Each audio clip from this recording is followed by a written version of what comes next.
Hi there. Yeah, I'm Chris Johnson, and I am playing Lynx. And um, Lynx is a sort of a presumed orphan of the last war, and she lives in the city and has been taking care of herself for a while now, primarily by running a little cart.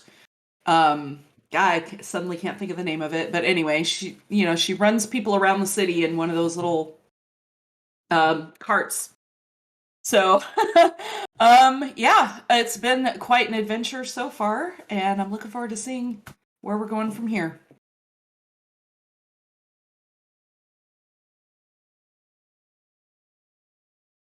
Hello, I'm Mary Chris and I am playing Ashley. They too are an orphan and recently taken up entertaining in the form of drag queen and as a drag queen. And so that's kind of been their go-to as they explore who they are and what they enjoy and trying to aim for this name, making a name for themselves and in the process taking up some odd jobs here and there and just kind of seeing where the wind takes them.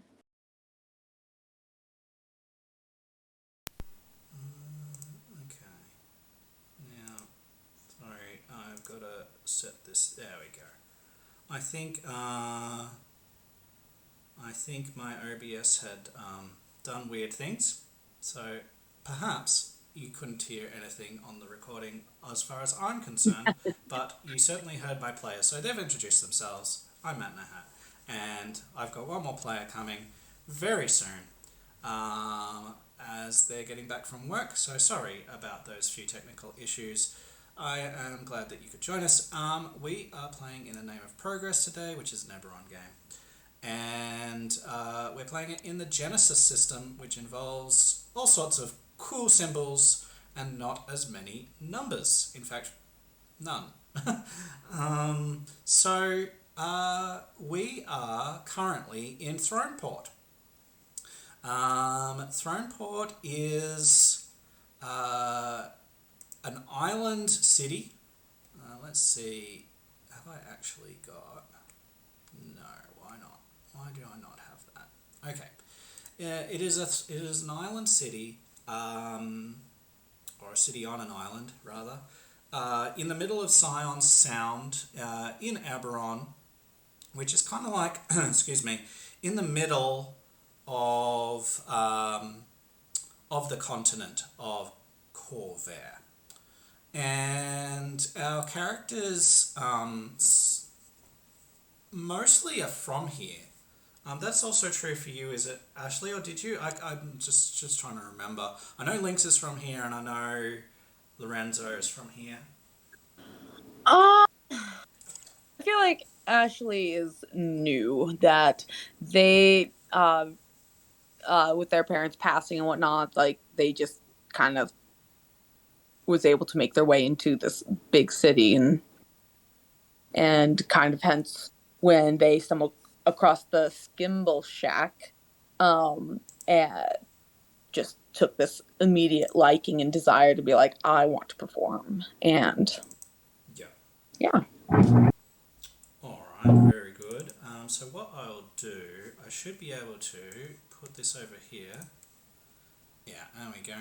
So you guys won't be able to see, but I'm gonna zoom in for my stream. So this is the continent of Corvair, and if I zoom on in right to the middle here, you'll be able to see that Scion Sea, or Scion Sound as it's called, is this big sea in the middle, and we have Throne Hold shown, and Throne Hold is the castle and fort that is in Throne Port. So the city and the castle are in the same location. So you can see there where that is, just near the Khan Gulf, and also kind of near the Mournland, just off to our east.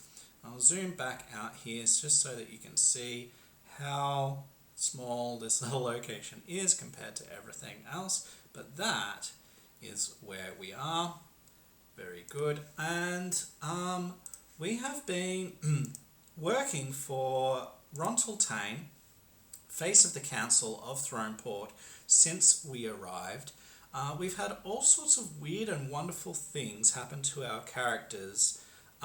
First, when we got here, we were showing our papers and things, and there was an explosion in a wagon, and illicit goods, banned goods, came rolling out of the cart, the wagon, and one of the Horologium guards basically descended from his tower and executed the aristocrat who was guiding the cart on the spot unlawfully.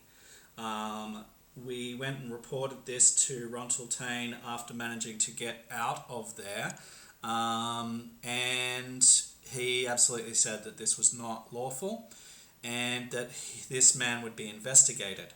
And so he took all of those details from us, and we got a couple of jobs from Rontaltain, sort of recently appointed face of the council, and we sort of embarked on those things. So we did a couple of side things, but the main thing that he wanted us to do was to investigate some issues that were sort of emanating from the sewers in the docks. And so we sort of journeyed there and explored the docks, explored the sewers in the docks, rather, where we found these strange slimes, oozes, that were sort of growing on the walls and in the water, and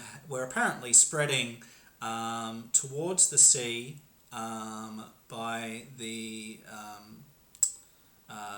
in the same direction as the water flows, basically, and we ended up washing the sewer out with some boiling water, and we found, which I believe is where we left off, but we'll just double check with everybody. We found a plaque on the sewer grate that has a name on it. It read Creative Waste Solutions Proprietary Limited, and underneath that an initiative of LES, which we know to be Labour Employment Services. And so, and that is where this ooze, this slime, was coming from, basically from this pipe. And so we have, I believe, or we are about to, I can't remember which order it was, report into Rontaltain. Now, did we actually do that? Did we actually report all of these things? I believe we did. Yeah. My last note was that he was securing permissions for our next job. Okay. So I think we finished reporting to him, and we were ready to do something new. Okay, perfect. Excellent. Thank you for that. And so I'm trying to keep good notes, but sometimes I miss things. So we were at noon at the end of last session, but given that Rontal has given us this sort of promise of what to investigate next and getting those permissions, we have a little bit of time of the day, I think, to maybe do some downtime, do any research you guys want to do, and settle in. Now, just as a by the by, something that I've noticed in my other groups is that I haven't done the passage of time especially well. And I feel like I'm jamming too much into days. Not necessarily that, and not leaving enough time for downtime in the middle.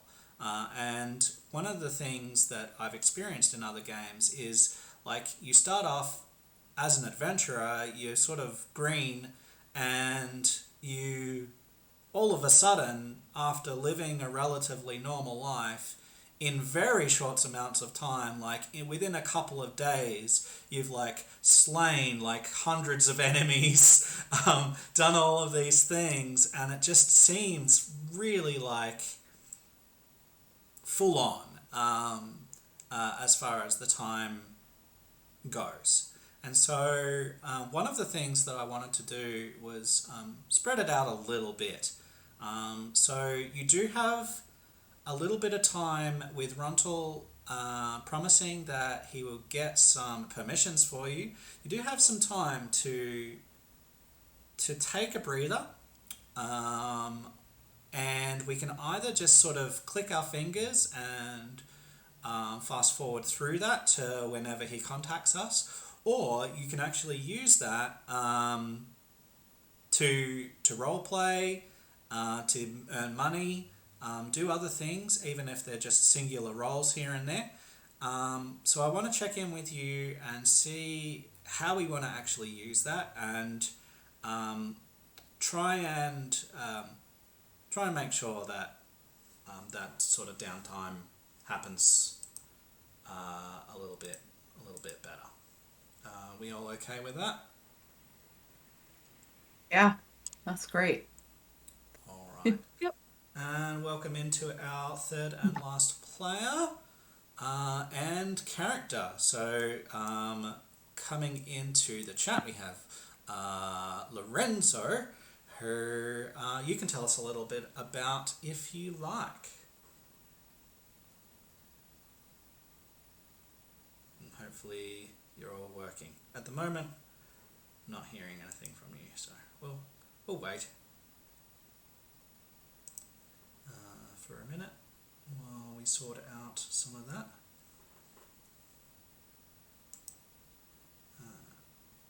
Yeah, let's... Can you hear me now? Yes. There we go, yes. Hey. It was the Discord changed settings again. Did I Yes. open something? Okay. It does that all the time.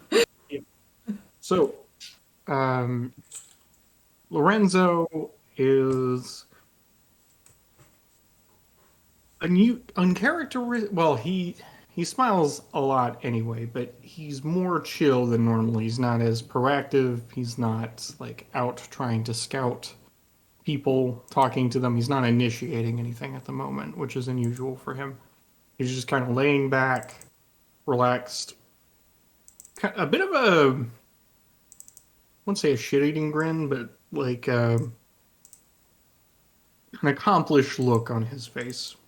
His curly hair still overly taken care of, and somehow in the meantime of all of this chaos, he has put on his finer clothes again, which again is like a well-laced robe or overgarment that has like a deep cut where you can see his chest. Yeah. He is polishing his halberd. Yep, and it's looking pretty good. So you have some time. You don't know when Rontal is going to contact you next with the permissions to do this investigation into the LES. So how do we want to approach this, and what would we like to do? Lynx would like to seek out,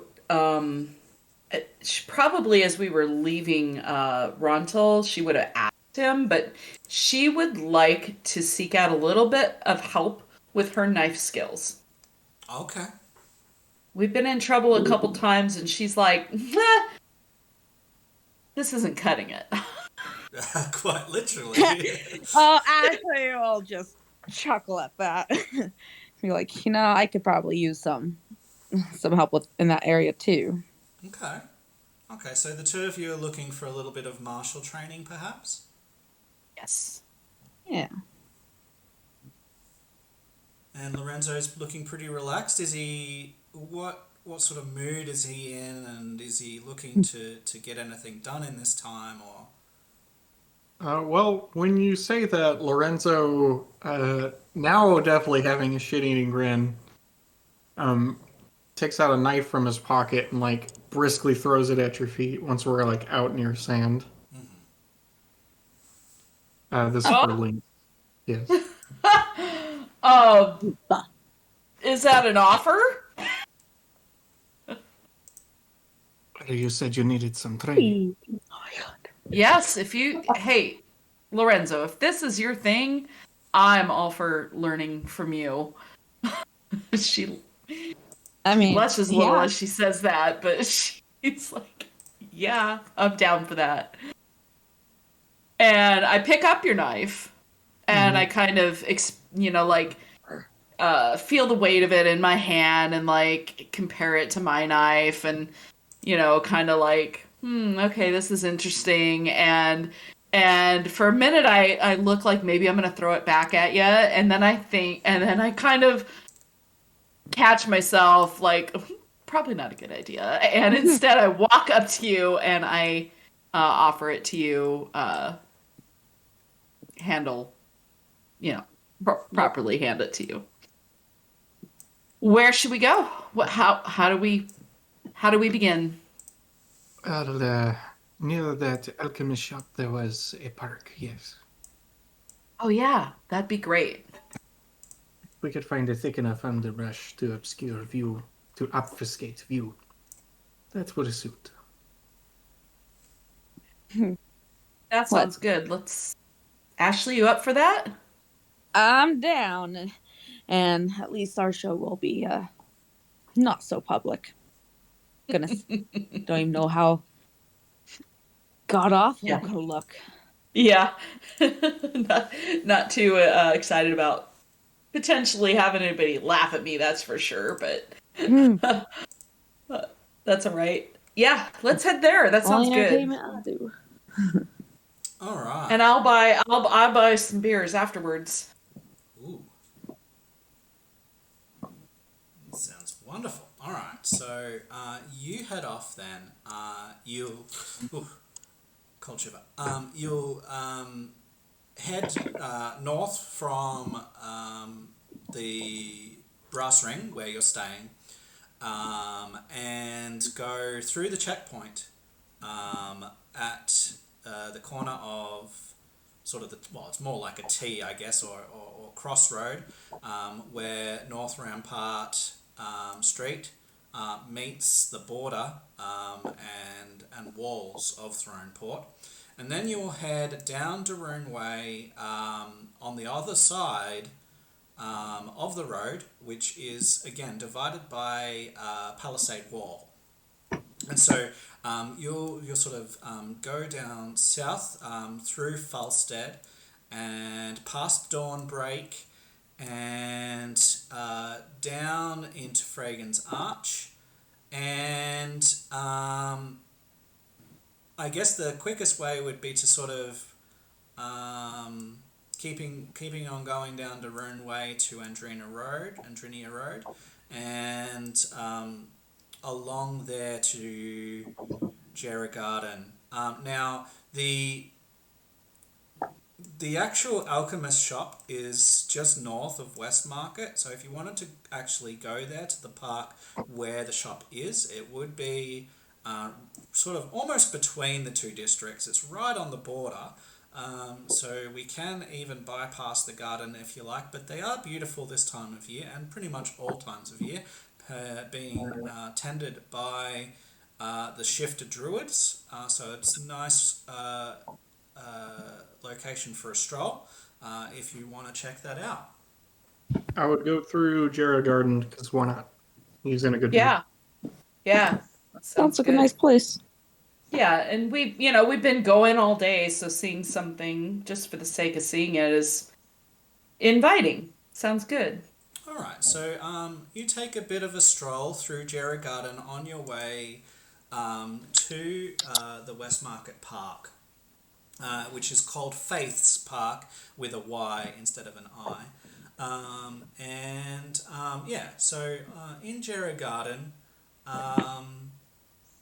you note that you don't know for how long, but it does seem like in recent days or weeks that this once elaborate botanical garden that does still contain plants from all over Corvair and beyond has actually become a little bit overgrown. And while you may not, like, I don't know how often you come to visit Jarrah Garden, I'm sure that Lynx has certainly been through here more than a few times, picking up people as, late at night to get them home.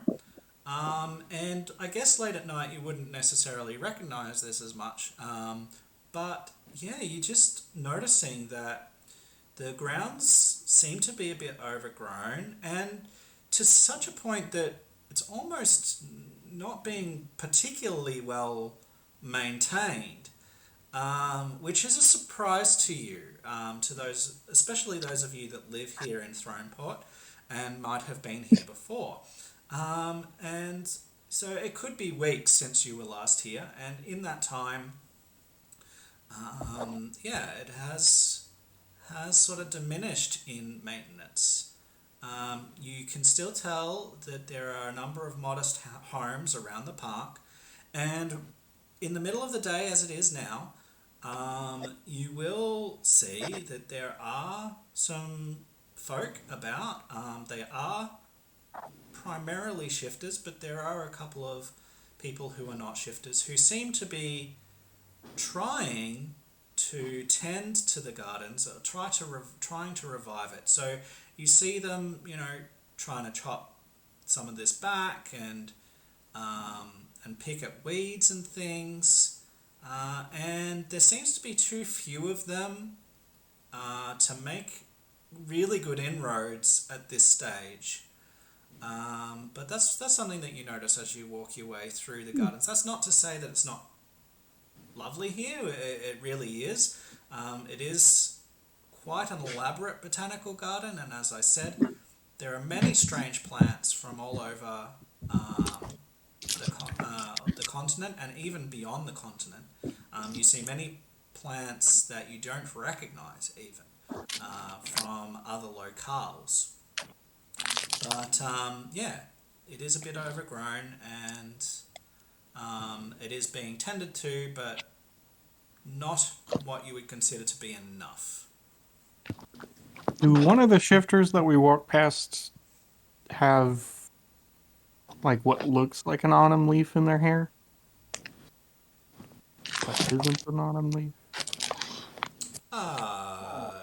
Yeah. I look away from them and try to pretend they're not there.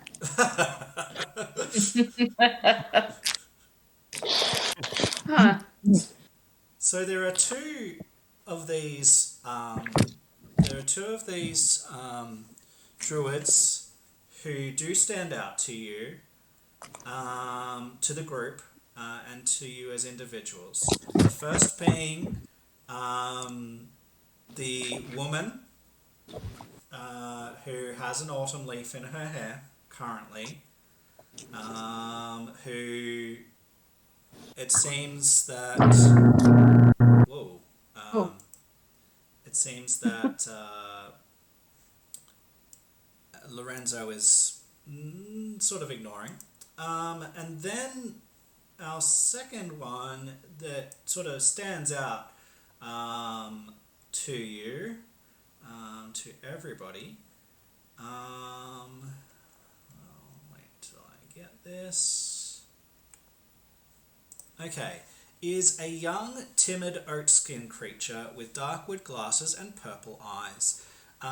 He has an acorn-hued horn-like hair that runs down his feline curved back, and a large bang of floral arrangements that fall over his face. His ornate robes are grey-blue with red rose trimmings, and he sports a nature green sash.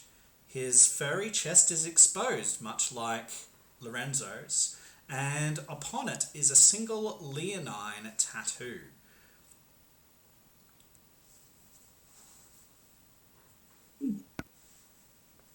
And I go talk to this guy. We're just leisurely strolling on our way to do some draining. But yeah, because I'm genuinely curious about how unkept everything is. Yeah. So I don't know how they would, how our dancer friend over here might approach them, but I would very politely just start casual conversation with them while they work, or maybe offer to help a little bit, and then try to chat them up and see what's going on.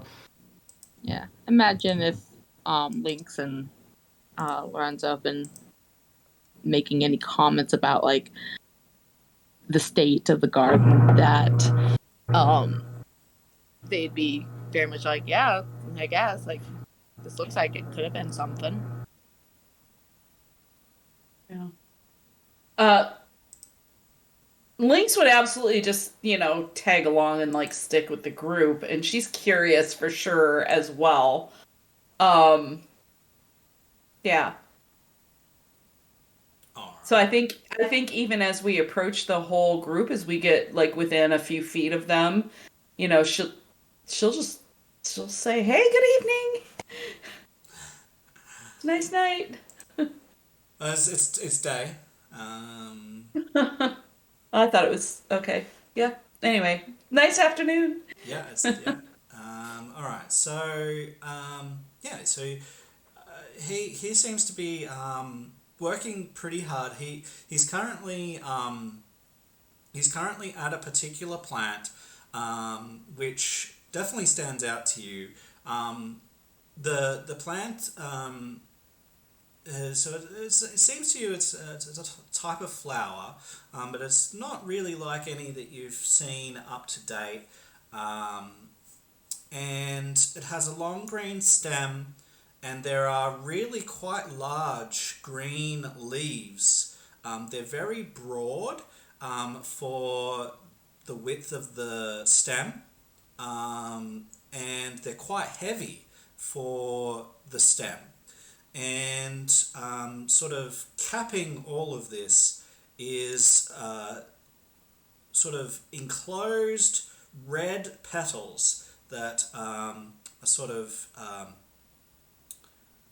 shaped closed, and he seems to be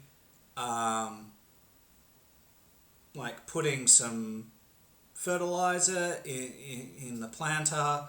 He seems to be watering it, and this little plant seems to be like moving. The whole sort of top of it sort of turns away from the druid and leans away as he's trying to tend to it, almost as if it's a stubborn child that won't take to their food.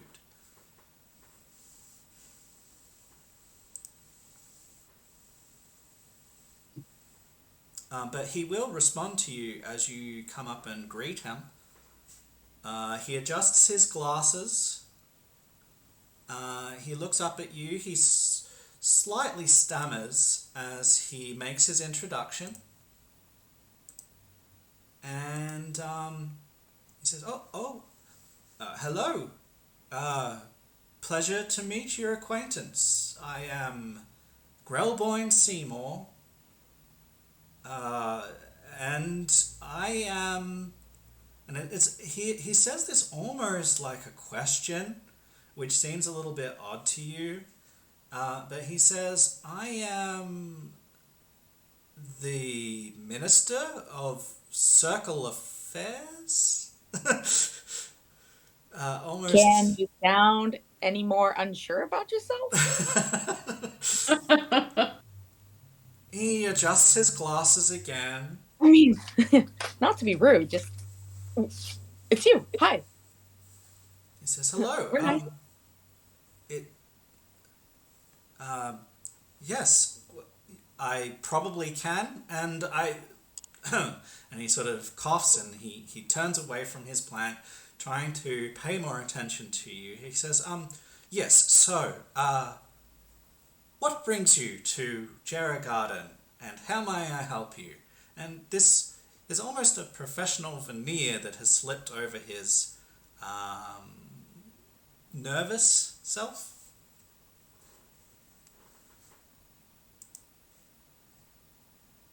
I look at Ashley.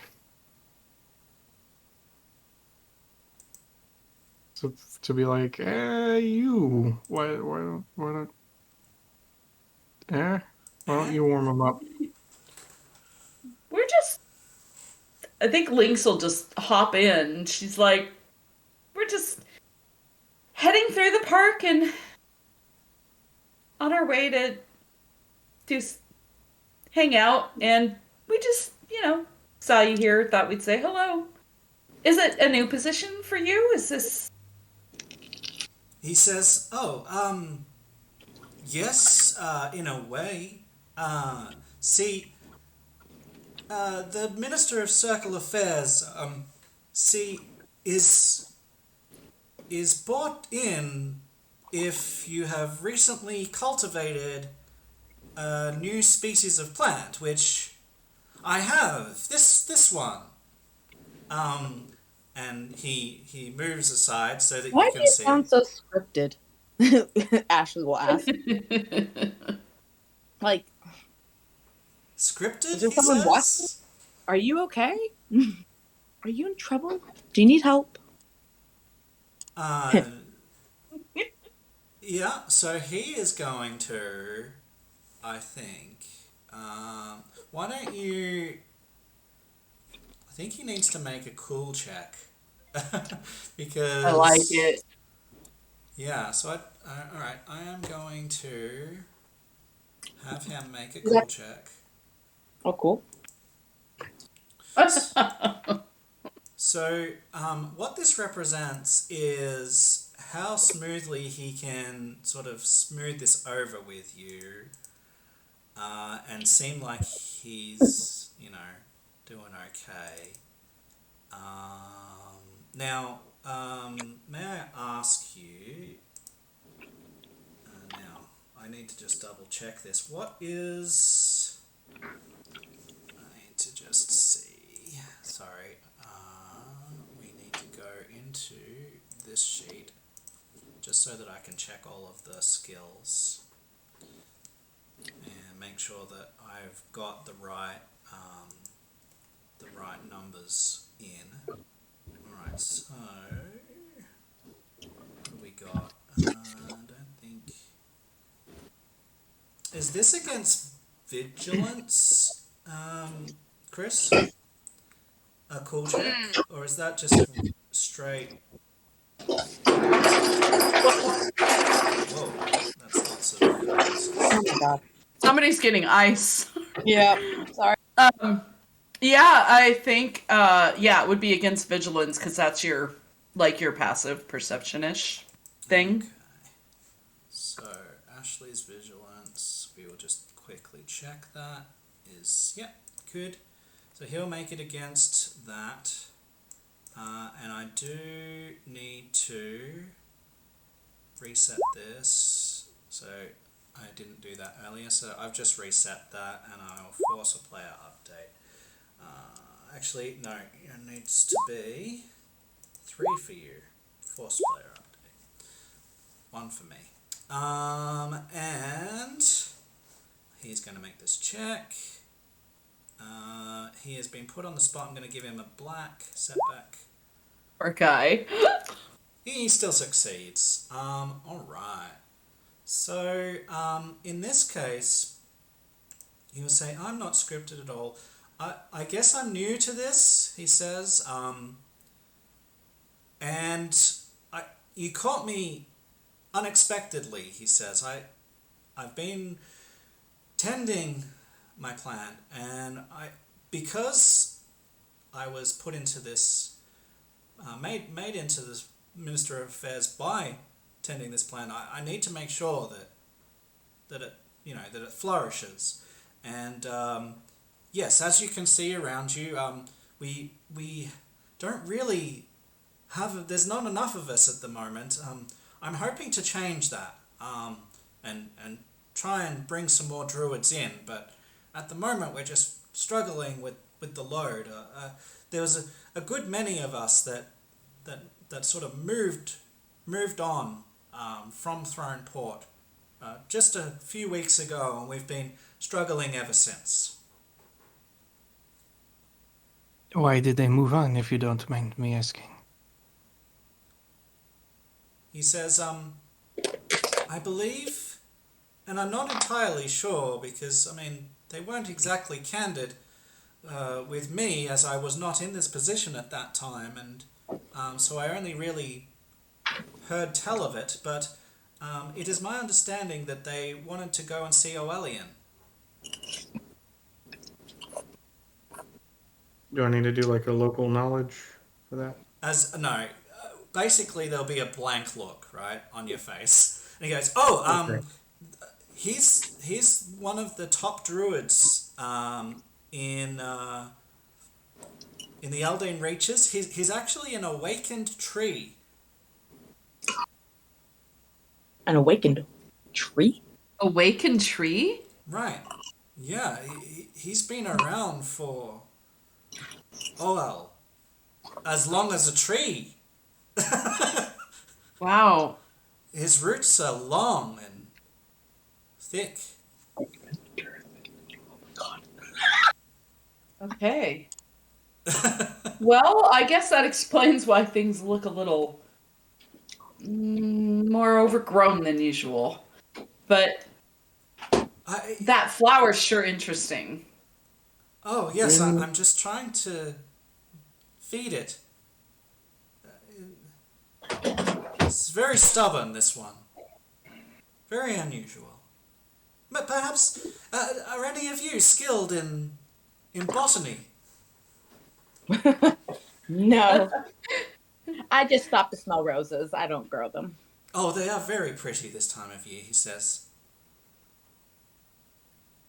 I do have a number of special varieties. If you you can sort of cross two rows and head down one, and on your right you'll see my the special varieties. Well, they're not mine, but the special varieties of rose that we've been cultivating here, and I'm sure that they will be a pleasure for your viewing.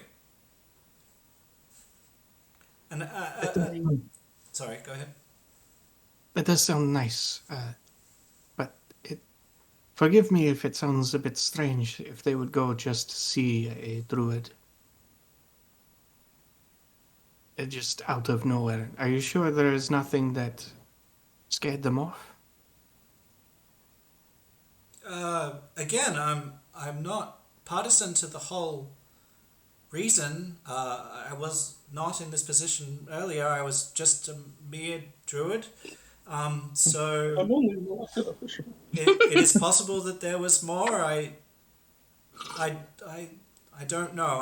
I'm sorry, but you're free to go and explore for yourself if you would like. Sure, of course. We intend to enjoy the garden. Excellent. Go ahead. Sorry.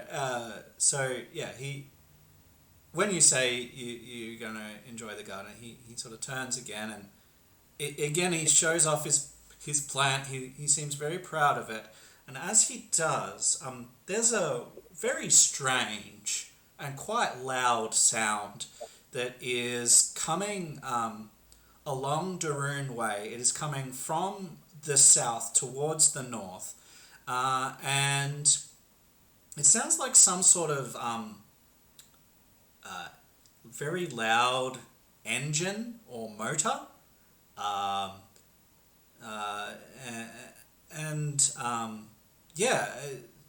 just this mechanical kind of artificial sound coming through a relatively serene area. It just is quite, it just stands out. And you see Brelboin's whole demeanor change. He starts to frown. He's sort of bristling himself up and puffing out his chest, and he seems directly affected by this sound. Are you okay, friend? He says, "Oh, that is Oren. Ugh. He rides a strange device with an engine, and this black stuff comes out and pollutes the air."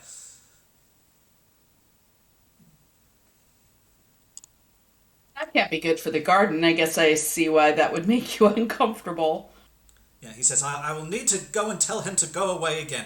Please excuse me. And he sort of puffs himself up even further and moves to approach where this sound is coming from. I follow.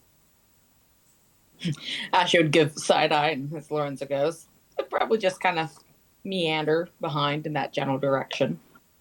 All right. Lorenzo is unusually cocky after helping the city's water supply.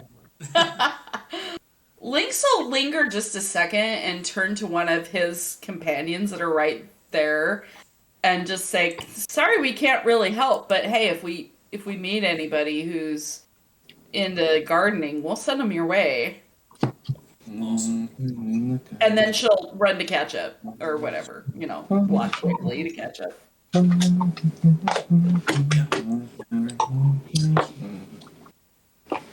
So, you keep up with him as he sort of approaches Darun Way, and you see You're welcome. you see what you can only sort of describe as, I guess, a bike, and it has this motor, and there are these sort of chrome pipes that are coming out of both sides, and you see very bright sort of red and black and orange sort of flames painted on the sides and coming out. You see plumes of black smoke pouring out this engine, and he sort of pulls up, and the back wheel sort of slides and comes to a stop, and this man, he seems to be human to you. He sort of kicks the stand. He lifts up his leather panted leg and sort of dismounts quite sleazily from the bike. He sort of stands up. You see metal spikes on his shirt that don't seem to be sharp, but just seem to be there for fashion, if you can call it that. He's almost entirely dressed in black leather, and he sort of stands off, and you can again see some of his chest hair. Even during this very still quite cold day, even though we're getting a little bit closer to spring, and he sort of stands this machine up, and a bunch of women just appear almost out of nowhere and flock up to this man and seem to be sort of lounging themselves over him and over this bike, and you see a few sort of jealous glances of several men passing by. And of note, these women are not paying attention to you there, Lorenzo, which might be an affront. Gotta appreciate this Lorenzo is eye not- candy. Yeah, Lorenzo is not one to, like, hate on someone who is successful.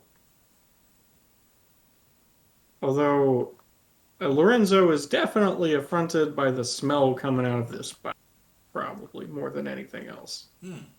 And very perplexed why, like, blackened, dead skin, like leather, would be appealing dress in general. Although Lorenzo is like eyeballing this man's outfit, It's quite and tight fitting, held very close to his body, and what you can tell is that there's a sheen on the outside that's making the black leather like gloss almost.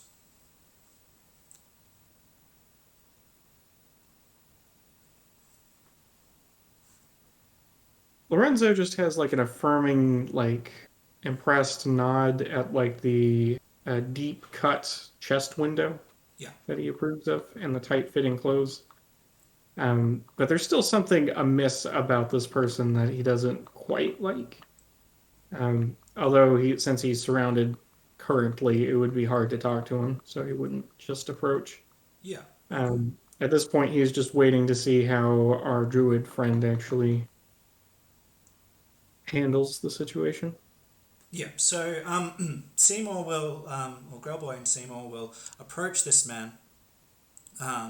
He will sort of, and he will say, Orin, you have been told in no uncertain detail that your device is not welcome in our garden. If you would please just cross over to Westmarket or Fragan's Arch and park it there, then by all means you are welcome to view. But you need to move your machine on. And he sort of, stands on his own account. He's held up. And you see Oren snigger, I guess, is the best word. And he sort of, I guess, prances, I guess, swinging his shoulders up to Grellboyne, but not right up into his face. Instead, his shoulder kind of connects with Grellboyne's as he moves his way past, and he's making a beeline to this young girl who seems to be working at, I guess, what you would call a storefront, which has a lot of different plants and flowers and things for sale in the middle of this garden. And Oren is walking directly up to her, sort of plants himself right at the bench where she's working, puts his elbow down and sort of looks directly up at her and says, "Well, hello, darling. Would you like a ride?"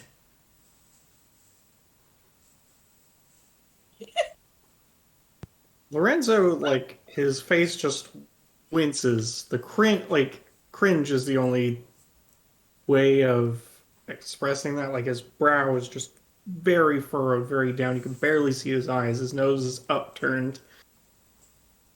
Does that line even work? Why is that?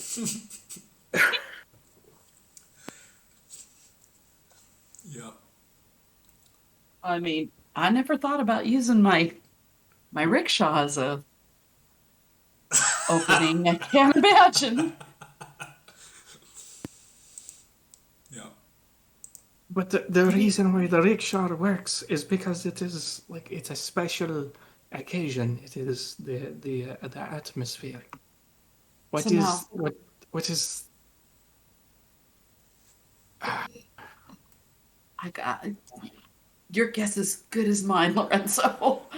I don't get it. He's just puzzled. Is like if I have a spotted horse, if I point out if my horse is spotted, does that make them Special. horny? He's doing the meme of the lady with the equations going around. He's doing that face. He's like almost taking notes in air, trying to compute.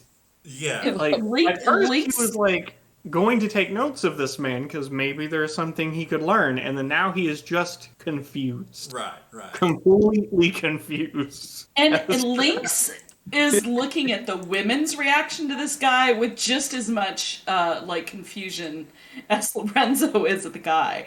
Like, what? Why he are they doesn't even so? have a scar on his nipple. Well, he's certainly not nearly as good looking as you are, so there's no question about that. Oh, better. I mean, how would Lorenzo Don't worry about respond to it. that? Yeah, no, Don't worry about it. I mean, seriously. I mean, just objectively. I don't get it, Lorenzo. Really, I don't. I'm with you. like it's like pulling down some of his man boobs, and he's looking down at him. He does like the himbo peck toss where you individually move each peck. As he does that, Lynx is like looking at him and then looking back to the other guy and like, yeah, I don't see it. Ashley is thoroughly enjoying the eye candy. Nice. So Lynx looks at Ashley and is like, huh? They're gorgeous, okay? Really? Huh. I see you blushing.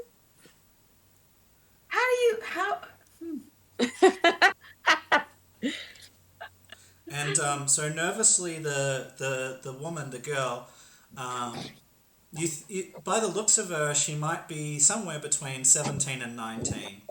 He's a good deal older than that. And she nervously sort of nods. She sort of holds out her arm and he takes it, and he waltzes her toward the bike, and away from her her shop, basically. And you see a very disapproving look in Grelboin's eyes, and another look that's not just disapproving, but towards the woman, towards this girl. You see a look of longing as he watches her mount upon his bike.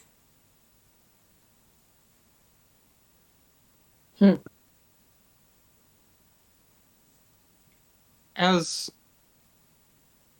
even though it is a moment of weakness, Lorenzo will take advantage of that and kind of get up, kind of like behind the shoulder and whisper in the ear of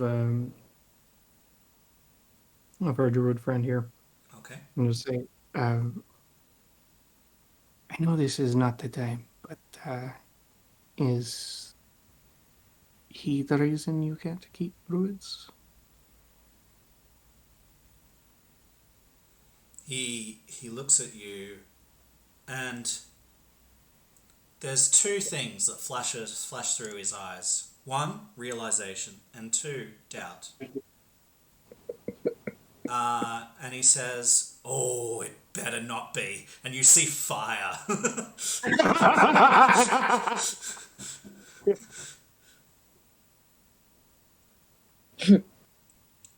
I completely breach etiquette and just pat him on the back and just brandish my Halberd. halberd. I don't know why words escape me at the moment. Yeah. Brandish my halberd. Well,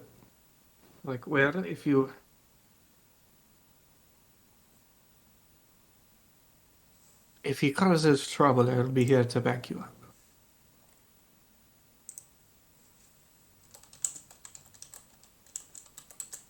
he nods, and he appreciates it. As Oren starts the engine, the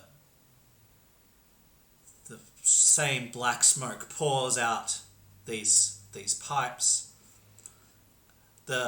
Several of the women faint, like in each other's arms. What's his name again? Oren? Is it Lord, not Rum Tum Tugger. No. And he sort of spins the wheels, twists the bike the opposite direction, does a wheelie with this half terrified, half exhilarated girl on the back, clinging desperately to his waist, and rides off back down Silver Way. Crap, I was gonna make fun of him. Never mind. Or Daroon Way, yeah. You can still do that, I mean. He probably can't hear him at this point, but he was going to be like, why on earth would you make when there is magic that can help you fly, would you make a tar-smelling iron horse? Nice. An inefficient one, at that. You see a few nods of approval at your outburst from druids nearby. You're like, here. And then he looks at the girls like, why are you fainting? Half of you are coughing. Is it the chemicals? I'll take a good team of horses over that any day. Oh man. Alright, so yeah, he screams off. Man, I like this garden. Finding all sorts of pretty things.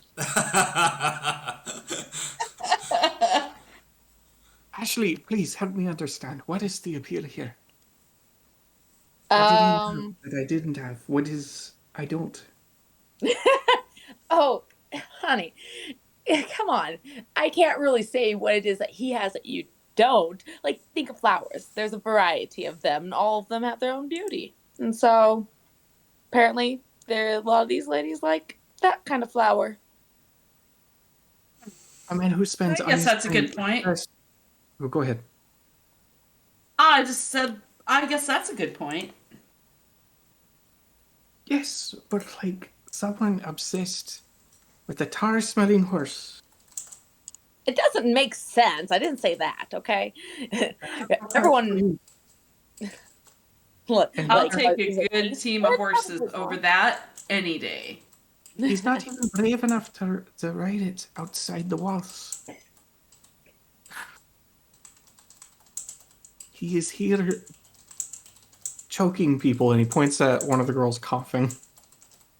I don't understand. Look at how young they are. Hormones, too. Come on. Don't take it personally. I'll take your word for it, Ashley. Save yourself a lot of grief, that's for sure, trying to figure it out. So, looking around, kind of like, is there are we? I guess why did we come here in the first place? We were gonna train. Right, maybe we should. right. Maybe we should get to it. Yes. I don't know about you guys, but Might be useful. that was a little, yeah. I introduce myself to our druid friend here. Okay. I'm Good idea. Lorenzo Estali, mercenary. If you ever need help, just let me know. He appreciates that. Minister of Circle Affairs. I'm just typing in these notes for us. He seems nervous or new. And then He says many druids left the circle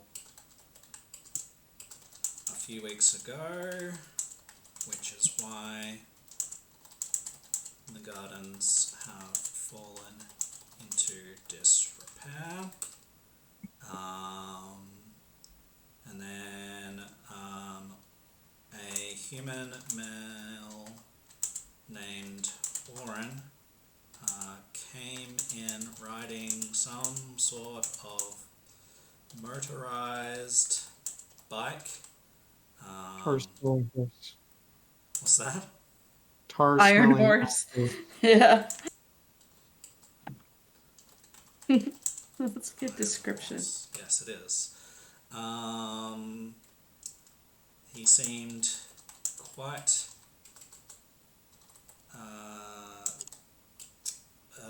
admired by local young women.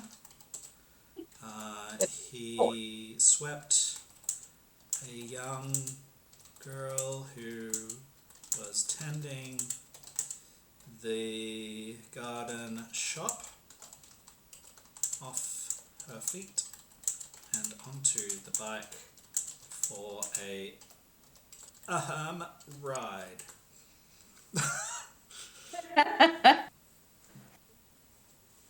Don't worry, Lorenzo. I'm sure there's plenty of girls that still like your type of flower too.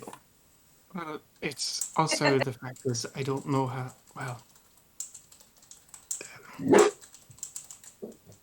What kind of gardener picks a flower before, or what kind of gardener would pick a flower before it even blooms? Talking about Stupid one. exactly. Talking about like the night, like the obvious, like choosing an incredibly young, very Yeah. naive girl to try to hit on. A naive one who thinks they're a gardener. Lynx has to think about that for a second, but then she kind of just gives you this appreciative nod. So something of note would be that she wasn't even really that attractive. There was a lot of swooning women who you would consider to be more attractive than the shopkeeper girl that he picked up.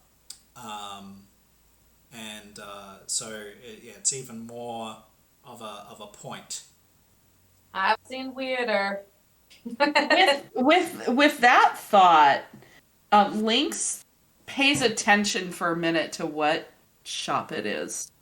Oh, it's just a nursery slash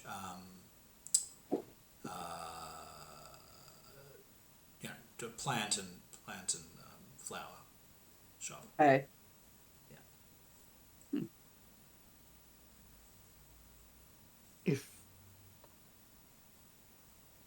And I mentioned who we work for to our new druid friend and just kind of say, like, we can ask on your behalf if there are druids in the area that we can convince to help. Okay. He's surprised because he wasn't expecting that, but very appreciative. And he says, "Oh well, if the face of the council would do such a thing, that would be a great help to us." He says, "We certainly have need of the hands." Of course. The face of the council obviously wants to improve the city. And you know that currently one of his main tasks is sorting out things here in the Thrannish district. So that will change throughout the campaign. But right now, the Thrannish district is one of his main foci. Gotcha. Yeah. So, we'll note to ask our boss about it. Sounds good. Yep. Awesome. Yeah. To training. Yeah, and you move on to Westmarket, to Faith's Park, where again, you see Absinthe Minded, the alchemy shop, with people coming in and out a heap, and you reaffirm just how big this this shop is, having been made out of this old fort, and just how the pure amount of people that come in and out and take lessons and come to get things identified or buy and sell, and how much of a community project it is. And in fact, as you guys are training, you'll see a number of times different groups of trainees or school groups, I guess, coming in and out of Absinthe Minded, and sort of being taken on tours of the garden and the park, and asking them like to identify which particular breed of fungi that is that's growing underneath this tree, and if there's anything wrong with this particular leaf here, and what this disease might be if there's a hole in it, and what that growth might be growing, and is this wax normal for this time of year, and those sorts of things, and that all takes place as you guys are training in Fates Park. I trip Lynx for like the 30th time during training. Jeez. I didn't think I was such a clumsy person, but you're tripping me up so easily. What the heck? Well, it helps. What am I doing wrong? You're fighting a knife against the halberd. That's part of it. Reach means everything, but this is good training to teach you how to close in. And he's using the other end of his halberd basically to try to poke at you and causing like poking at your feet and prod. Causing me problems. Yeah, and like hit your ankle pretty hard, and is like, first off, your stance is not strong at all. So what should my stance be? She's kind of looking at her, body position and like, huh? Keep your stance wide. Yep. I didn't catch that, Mary. Keep your stance wide. Move your body forward. Sorry. We can't do too much or we'll get struck. Yep. But yeah, the similar thing, like forcibly adjust Link's body, make shoulders are broad, like back straight, knees slightly bent, not leaning too much on one foot or the other to be able to shift weight when needed. How am I supposed to get to you when you have that? And she points at your halberd, like, the thing you said about reach totally makes sense, but how do I get around that then? You have to force them to be the aggressor. If I step in, you deflect. And in the case of a halberd or another weapon, and he takes the blade into the halberd and points it at you, but slowly leans it forward at like a fake facsimile of an attack. And so I move to block. Correct. And he squares and then starts putting his weight down and tries to shift it up. It's like, now grab. A halberd? That's the staff of the halberd. Gotcha. And so I do. Yeah, and if you give it a good solid yank, you'll knock him off balance. Knock him off his feet, hopefully. All right. Yes. And he's like, as he stumbles he's like, a trick, since you're much shorter. You can use that to your advantage. Your center of gravity is lower. Lower your whole weight with it. Oh, that's great. Okay. Very cool. And Ashley is very much watching, observing, kind of mimicking some of the motions as well. And okay. That's for you. And goes straight over to Ashley.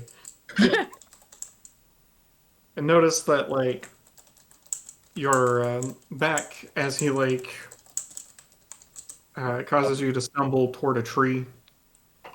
You are not aware of your environment at all. Well, okay. You're too focused on having everyone's attention on you, and your attention should be on everyone. Okay. He throws a dagger in the air. Don't look at it. As I'm Looks at like you sitting over here, square in the actually eye. looking up at this invisible dagger. He tosses a real one in the air. Mhm. Now try to get out of the way. It's very slow. It's like a very gentle toss in the air. Okay, and Ashley will like sidestep. All right. But you saw the blur in the side of your vision. Yes. Yes. Do that 50 times. 50? Okay. Okay. Get used to seeing the smallest movement and react to it. Lynx grew up in the same state as I did. Watching your back is necessary for survival. You don't have that instinct, and you need to develop it. Okay. Nice. And Ashley is very much in thought around that, where it's like that. Very true. So a couple of hours move by as you train in the gardens. You see many people come and go through Absinthe Minded, and also many people come and go through Faith's Park. You see quite a few shifters coming in and kneeling at the statue that I have described before. I'm going to call it about 3 p.m. now.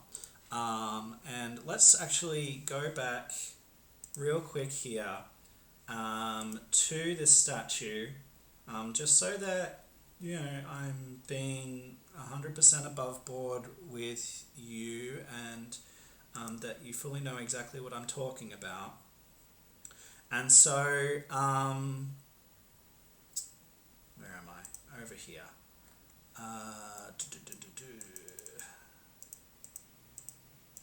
So this statue is of a woman.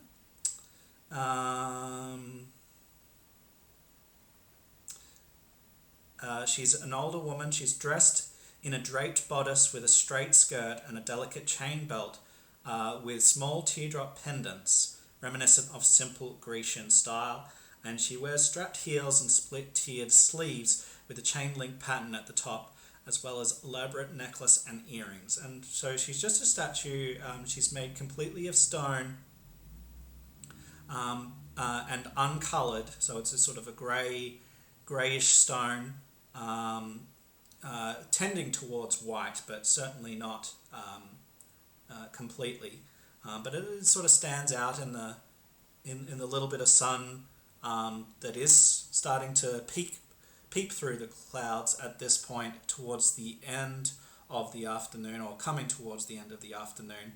And this little bit of sun is a nice reprieve from the cool of the day. You just feel it warm your sides, and as you sort of continue to train, go through your drills and explain different fighting moves and theory, you can feel that the power of the sun is starting to fade, even now at 3 p.m, heading towards dusk. But it is nice to sort of feel it, and you do sort of realise that it's been a couple of days since you've actually felt the sun sort of come out from behind the clouds for this amount of time. Feel it on your face and your body, and it's a kind of nice difference.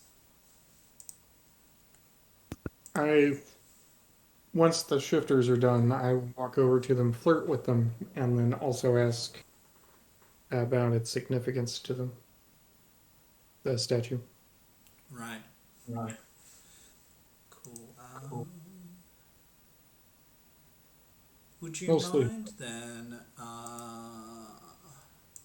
What would be the correct check here for social stuff? Charm? Making it just a flat charm check for me. Let me just make sure that it is flat as I go into this. There we go. I will make it flat. Okay, so go ahead and just roll that for me.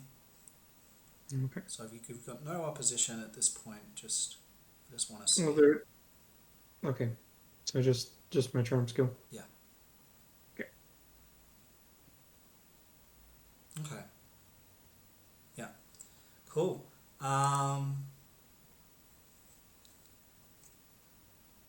Very good result on those dice, actually. Nice. I will spin the 3 advantage for key information. Yeah, perfect. So where are we? Deer Garden, Freegan's Arch. Okay.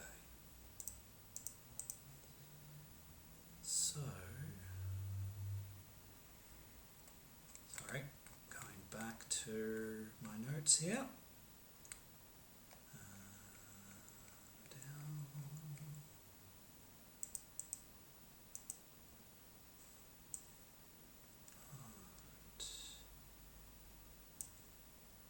Okay, so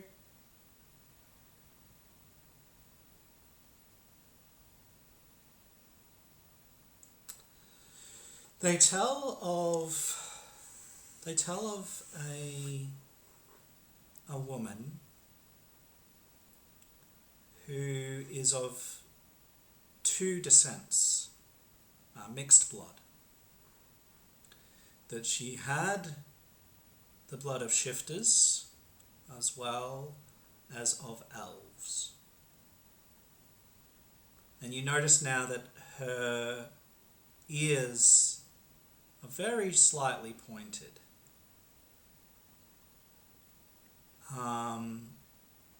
Even as you look at her. And they tell of the life of this woman who basically stood up to the authorities of the Silver Flame when the Purge happened. So the Purge, just as a quick reminder, and I won't stay on this, but the Silver Flame decided, well, certain aspects of the Silver Flame, after a lengthy period of lycanthropy, like spreading like wildfire through the lands and decimating entire towns, the Silver Flame decided enough was enough, and they swore against lycanthropy and they swore against shifters because they saw them as the same. And so they basically went on a crusade against any shapeshifters and effectively slaughtered a great deal of them. And apparently these shifters are saying that this woman, she stood up to all of this, and she was one of the reasons she hid a good number of them. She wasn't able to save them all, unfortunately, but she hid a good number of their kind and went out to face this crusade. And they have a song about her that they will, if you take the time to sit and listen, will tell of how this woman stood against an entire organization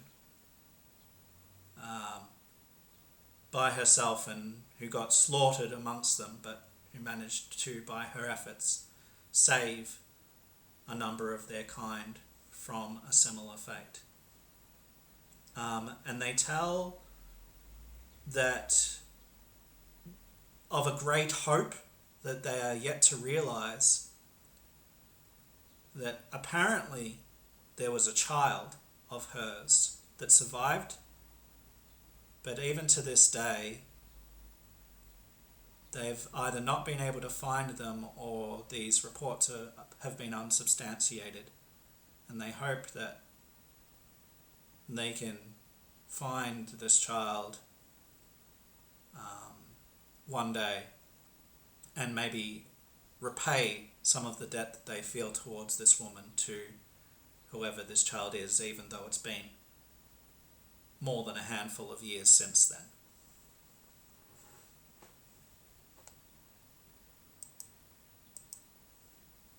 Of note, they will express that this woman was able to call forth entities using her magic, almost from the ground itself or from the air itself, out of nowhere, and manifest them into reality. Whoa. And that's how she managed to stand against the tide for so long.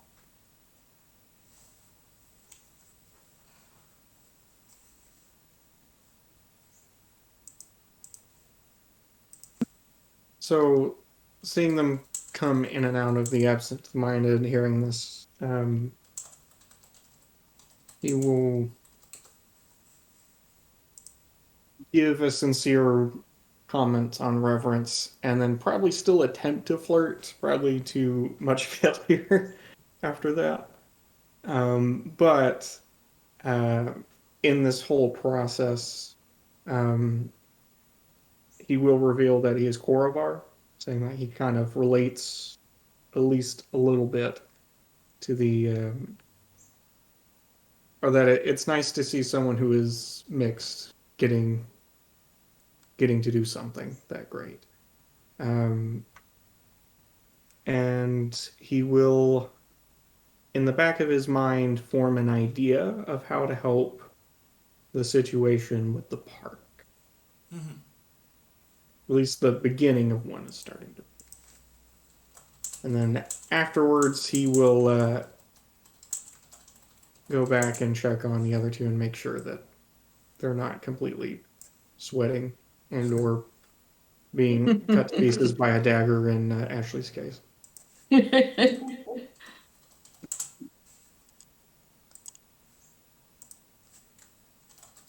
Nice.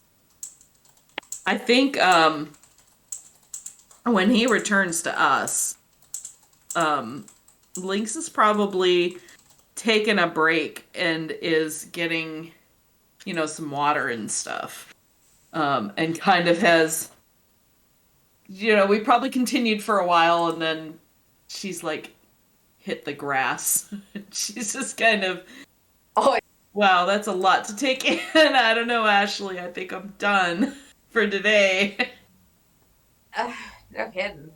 And yeah, I'm like, when Lorenzo gets back, I don't think Ashley's gonna look like they even broke a sweat. So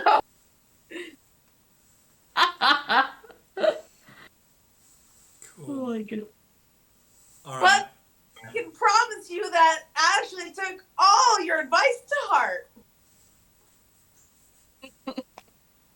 So you feel a cold breeze coming in from the sea at this point. It's getting on towards 3:30, 4 o'clock, and as it does, this chill wind picks up from the ocean, and it changes from sort of I guess it would be a southeasterly wind to now being a northwesterly wind. And this northwesterly wind picks up just this bitter cold that almost, it sort of doesn't happen straight away, but you've felt the sun on you, and as you sort of get up again from falling down or finish, handshake, just this wind comes in. You smell the salt of the sea on it, and you see the cloud cover beginning to billow above you as this shift For a beach comes next in. time.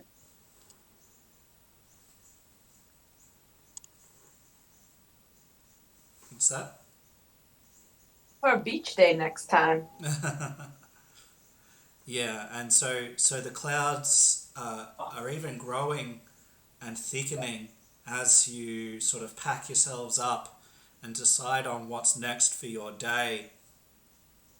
And it gets darker and darker as the clouds gather.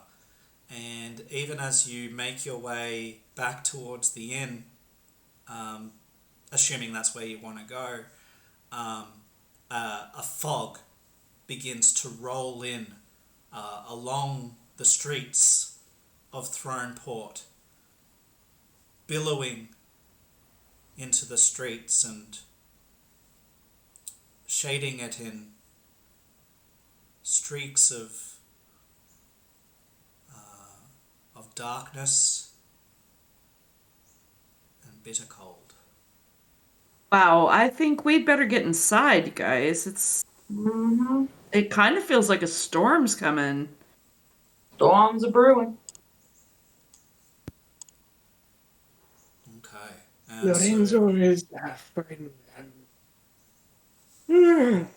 So, Maybe we should go get something to eat, and I'll buy you those beers, but maybe we should get closer to the inn first. Agreed. Let's make haste. all right. Don't really want to be out in the rain. And the so you wind. do. You make your way north, back towards Daroon Gate, where you have been staying. And as you move, you see people shuttering their doors and their windows. You hear them moving sort of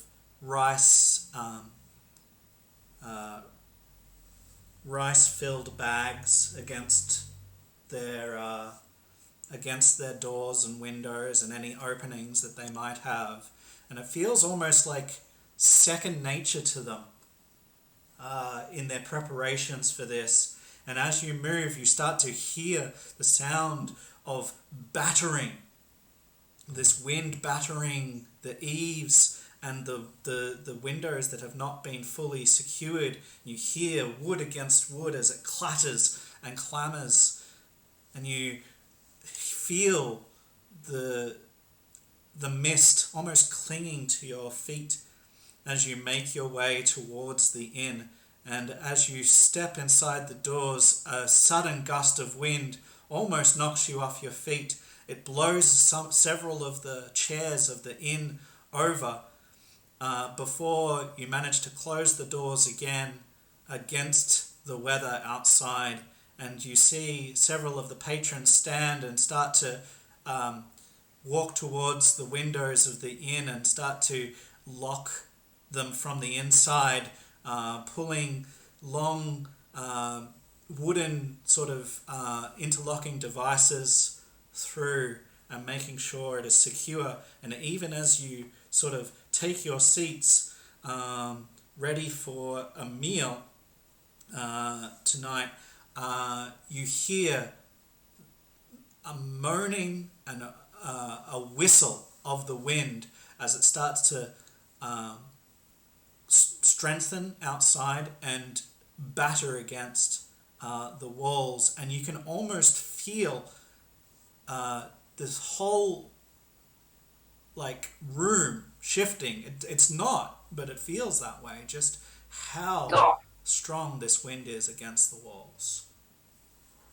Wow, this storm is not wasting any time. It's a good thing we got in when we did. And Lynx will scramble to pick up some of those chairs that fell over while the other folks are already battening down the hatches. Okay. Now, you guys are quite safe. This storm lasts all the way through the night.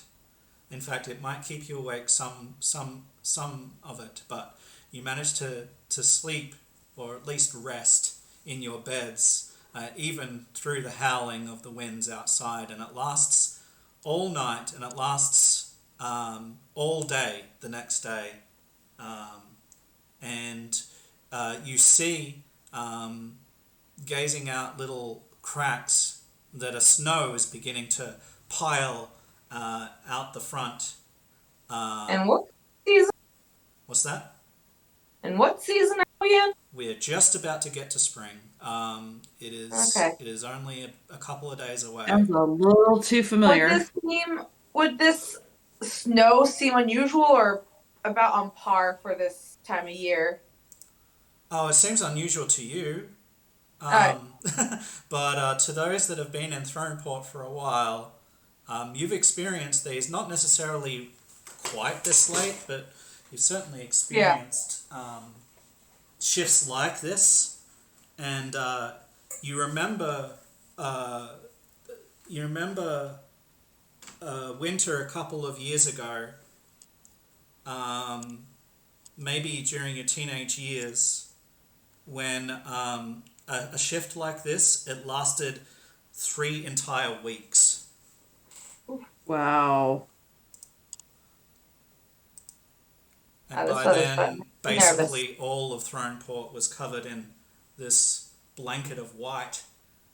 And it was fortunate enough that people know that these things come and have stocks for such a thing. Because without that, it would have been a lot worse. But you would have heard reports from the poorer districts that a lot of people would have passed during that particular crisis. This one, fortunately, only lasts the next day. So we get all the way through the 25th. Now, let me just hear a quick sort of sentence or paragraph, just a minute or two from each of you as to how you would spend this day. Obviously, you have to stay inside, but if there's anything that you would particularly be doing as you spend this day in the inn. Snoring with the shirt off. Nice, yeah. I guess Ashley would be one, just trying to not let the worry of what's going on outside get to them, and would probably pull out a deck of cards and see if they can get people to play some games and to help pass the time and distract them. And we'll also put Lorenzo's lesson a little to use in just trying to observe who all's there and who are they bunking down with. Yeah, I think Lynx would see to her clothes, maybe, take that opportunity to get cleaner clothes, mend her clothes, do things like that, like mend her personal belongings and get all that in order, and maybe sharpen her knife, and definitely practice some of the things that Lorenzo taught her, maybe with Ashley. And she'd probably take Ashley up on a card game or two as well. I mean, it's a long day. It's a long day. Gotta have some fun. Work hard, Yeah. play hard. Heck yeah.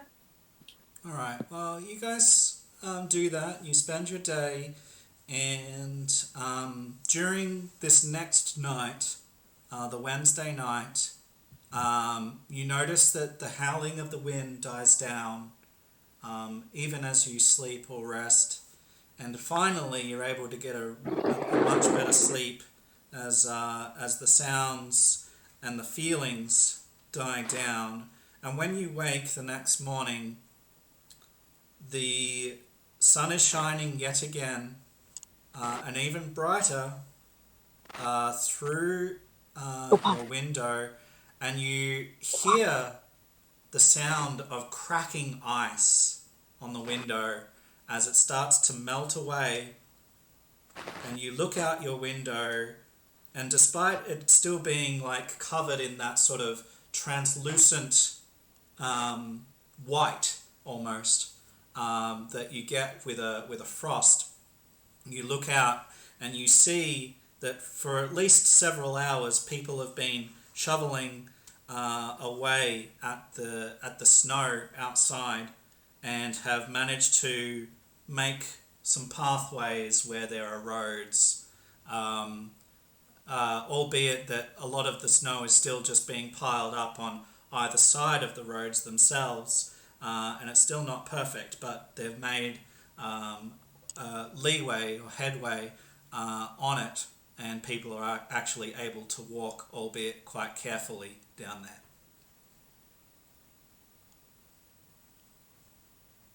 Well, it looks like we can head out if we want to. Maybe we should go check in with Rontal. He's probably wondering about us, huh?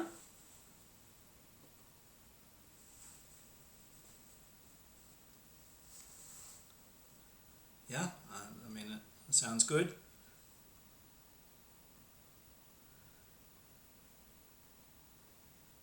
That's so quiet. Yeah, all of a sudden. Well, yeah. Lorenzo, when the ice cracked loud enough, he finally wakes up. Oh. Eventually gets ready and comes in at the tail end of your statement. When you're like, we should go check in with Rontel. Like, yes, of course, we should do that. She wants a breakfast before you do that?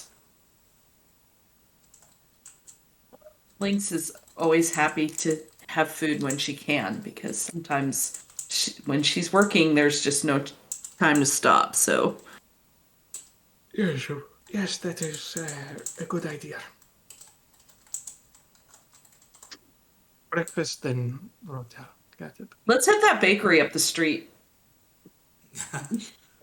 Wait, is that the one with the very, how do I put this? Plump lady with the mole on the far right cheek? Yeah, that one. They have those really good pastries that I like. I'm sure that's what he noticed.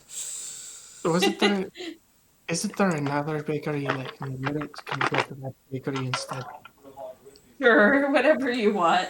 What about that one over on blah blah blah street, Broad Street? Mulberry Lane. What about that one on Broad Street that has the they have those breads that are filled with savory meat. Ah, I love that for breakfast. Any bakery but the other bakery you just mentioned. Okay. Whatever So- you need, Lorenzo. We just want to keep you happy. And so yeah, you find a bakery, and yeah, you get a good brekkie, and you can head to see Rontal. And indeed, he has secured permissions for you with the LES and Wayfinder Foundation. He says that the best way to broach this subject is to go straight to the Wayfinder Foundation headquarters, and basically approach it head on. He gives you a letter to give to them, and he says if you were to go to the LES first, they'll probably muck you around because they don't really have any power. And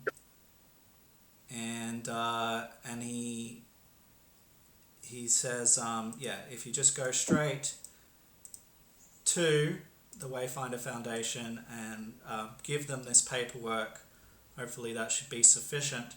He says if you want to be extra careful, by all means, head to the LES. They can stamp it there if you feel it's absolutely necessary. He says, I don't, but you never know. The wheels of bureaucracy are sometimes a little painful.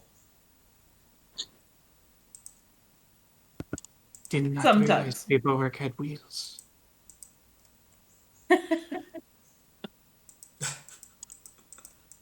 Is this like an iron horse? He looks at you and goes, Iron Horse? Are you still thinking about that, Lorenzo?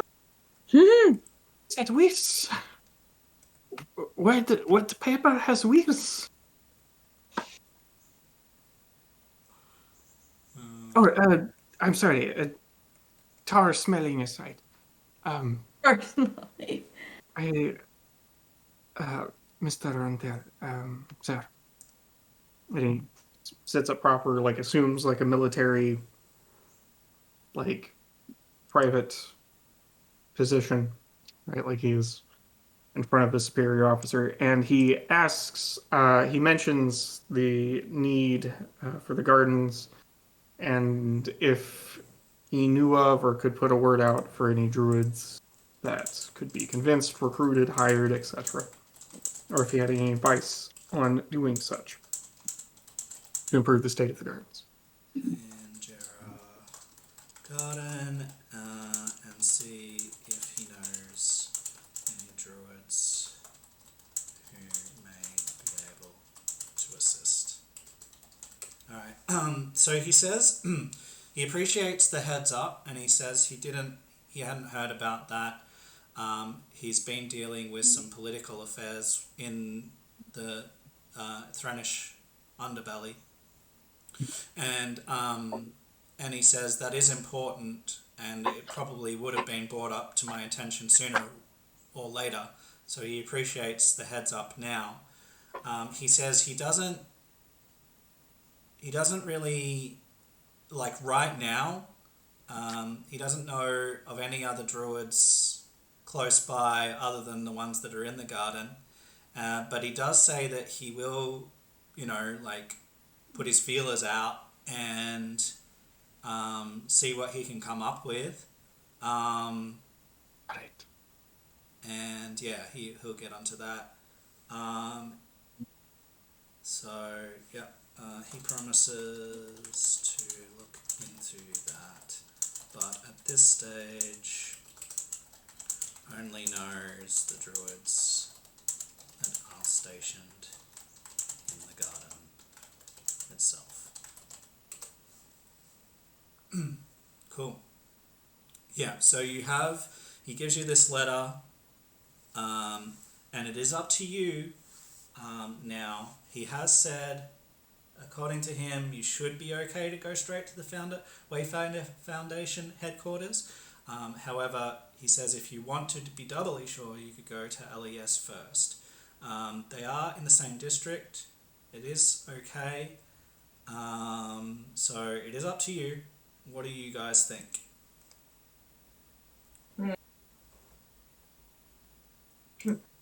Closer. Bureaucracy is not his strong suit. He will completely acquiesce to anything Lynx and or Ashley suggest at this point. I think Ashley's kind of which one's closer?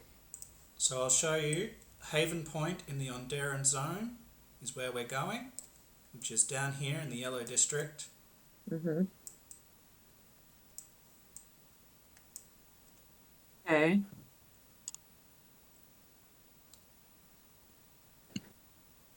So it's close to Eris Square and the docks where we've been before.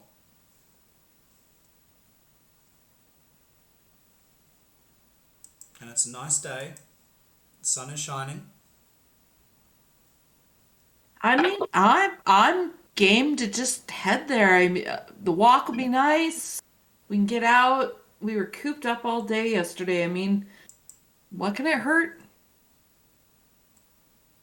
Yeah. What are they Let's gonna do do? You know? Let's do it. Okay, so straight to the Wayfinder Foundation. Yeah, why not? Okay. So upon getting to the very corporate offices of the Wayfinder Foundation, you show your paperwork to the counter, and they will take it and they'll process it through their system. And after a few minutes, they come back and they call you, and they say that they will say that you will be able to be in contact with their Director of Social Affairs within 10 business days with more information. As they're reading this like perfunctory, like, spiel, effectively, and you definitely recognize it as a spiel. You do see their eyes sort of like glaze over at what they're looking at, and you do see them sort of have a double take at what they're looking at, and they go, "Oh, it seems that you are in the employ of Rontaltain." That's right. He says, "Oh, yes, I think that we might have something that you can do in the meantime while you wait. And look, if you can get this done, I'm sure that we can move you up the queue. Yes, we have there's a family, some valued clientele. The family has recently gone missing, and we're a bit concerned. We would like to have them found, but we were unsure who to ask. But being that you're in the employ of Rontaltain, I'm sure that you're good character people. It would be really good if you could maybe have a look about and see if you can find this family, and if you can, report back to us, and we'll make sure that we move you up the list." And and then the eyes sort of like balk open even further, and he's like, "Oh, and it seems like there's an extra reward here for finding this family, that we can promise you as payment in extra to whatever Rontaltain thinks is appropriate for finding this family. They are a well-known Thrannish family. I'm sure that it will be in his best interest as well." And puts it to you as to what he'd like to do. Lorenzo just nods like, yes, of course, yes, of course, yes, of course. Just happy to be away from bureaucracy as soon as possible. So he's agreeing to take my mouth. Lynx is likewise nodding yes. She's like, yeah, why not? If we can make ourselves useful, I'm sure Runt will appreciate us getting anything done we can. So I'm game if you are. And so I look at Ashley. And Ashley's like eyes kind of grew to saucers and just like this, like, oh, we're going. Like, I'm curious as to what this reward's going to be, but is smart enough and polite enough not to ask. And so, but they make it sound like it's going to be amazing.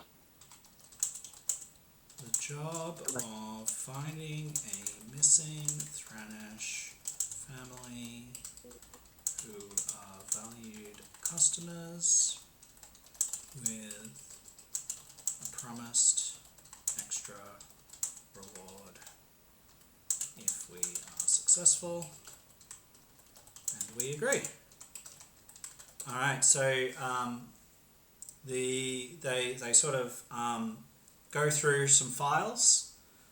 They take a few minutes, ask you to take your seat, and then after a few minutes they call you back and they give you the address of this family, and they say if you could just go and see if they're there or where they might be, and if you find them, let us know so that Yes, of course. Yes. and so they give that to you, and say thank you and wish you a good day. Yes, of course. Yes. Sure. We'll see you later then. Excellent. Where were they last? I mean, where are they supposed to be? Are you asking the Them. receptionist? Mm-hmm. I mean, they just didn't show up over the weekend to their farm, which they always do. Yes, of course. Okay. Why And would I you? assume they gave us the address of the farm. So we have both Yeah. the address of the farm and of their home. Okay, Two got separate it. things. Do they have Right. any enemies? And the person's like, That's what we're paying you for. go. Just Yes, of course. And I start rushing them out. all right.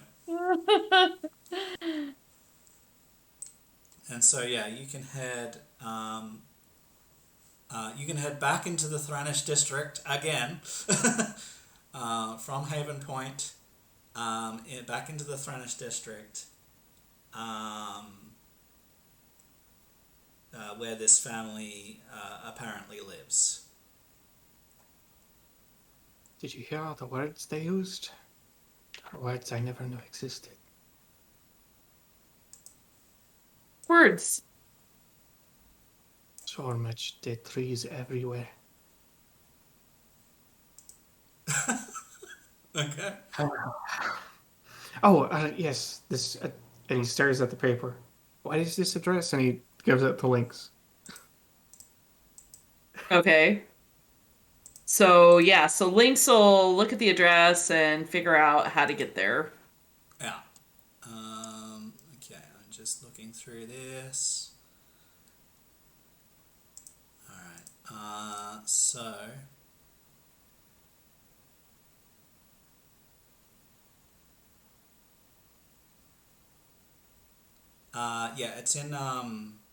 it's in Fragan's Arch, which obviously you've been through before. So you can head back there. It's just more walking. Oh, there it is. There it is. I see it on the other side of Jarrah Garden. Yeah. Nice. So, Okay. Hey, back we there. can go back through the garden, you guys.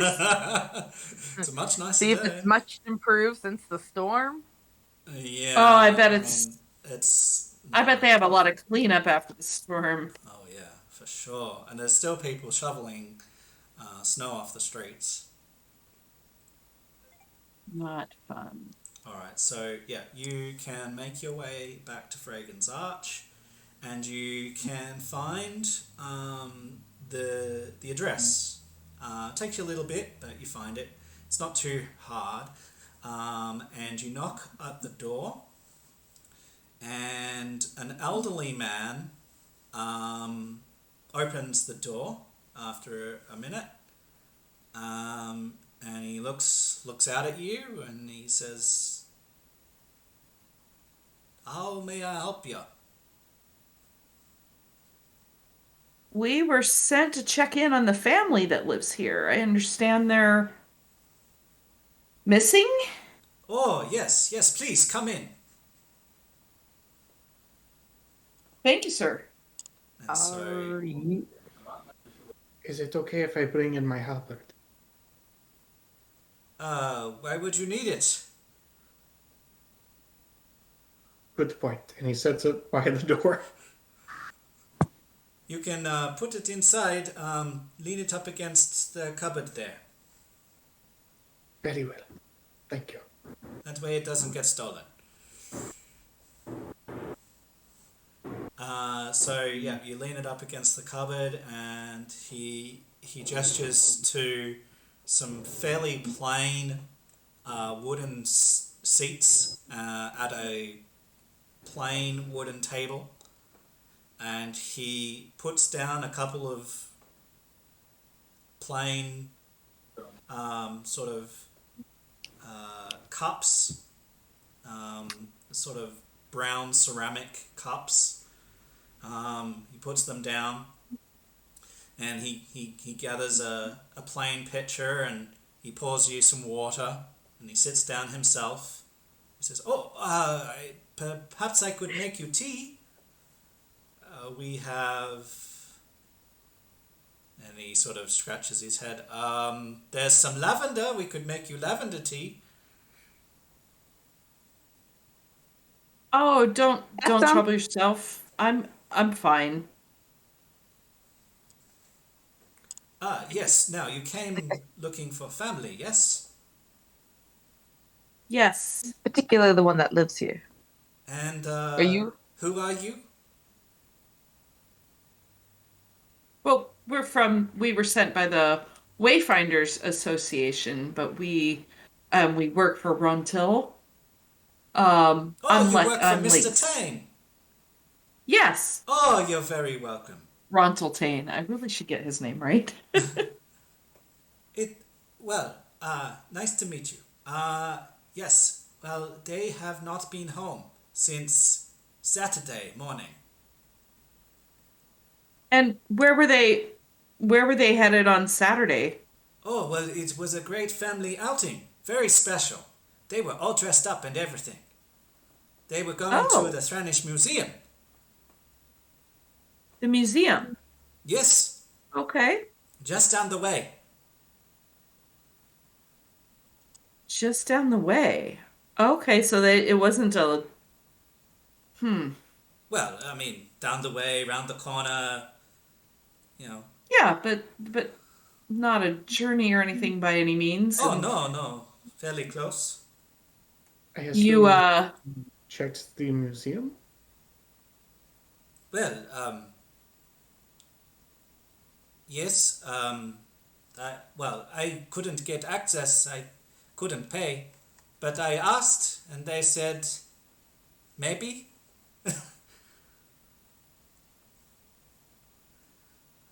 Ashley's getting kind of curious, like, as to I may have missed the description, but who is this person that's let us in their home? Like, what is your relations to the family? Yeah, so you asked that. Oh, I'm sorry. Yes. I am family friend. I've known family for a very long time. I've worked on the farm that they have for a very long time, and I look after the house and sometimes the farm, but I get it too old for that. And when they not show up, I came here. I look after their house, so I have a key. See? And he shows you the key.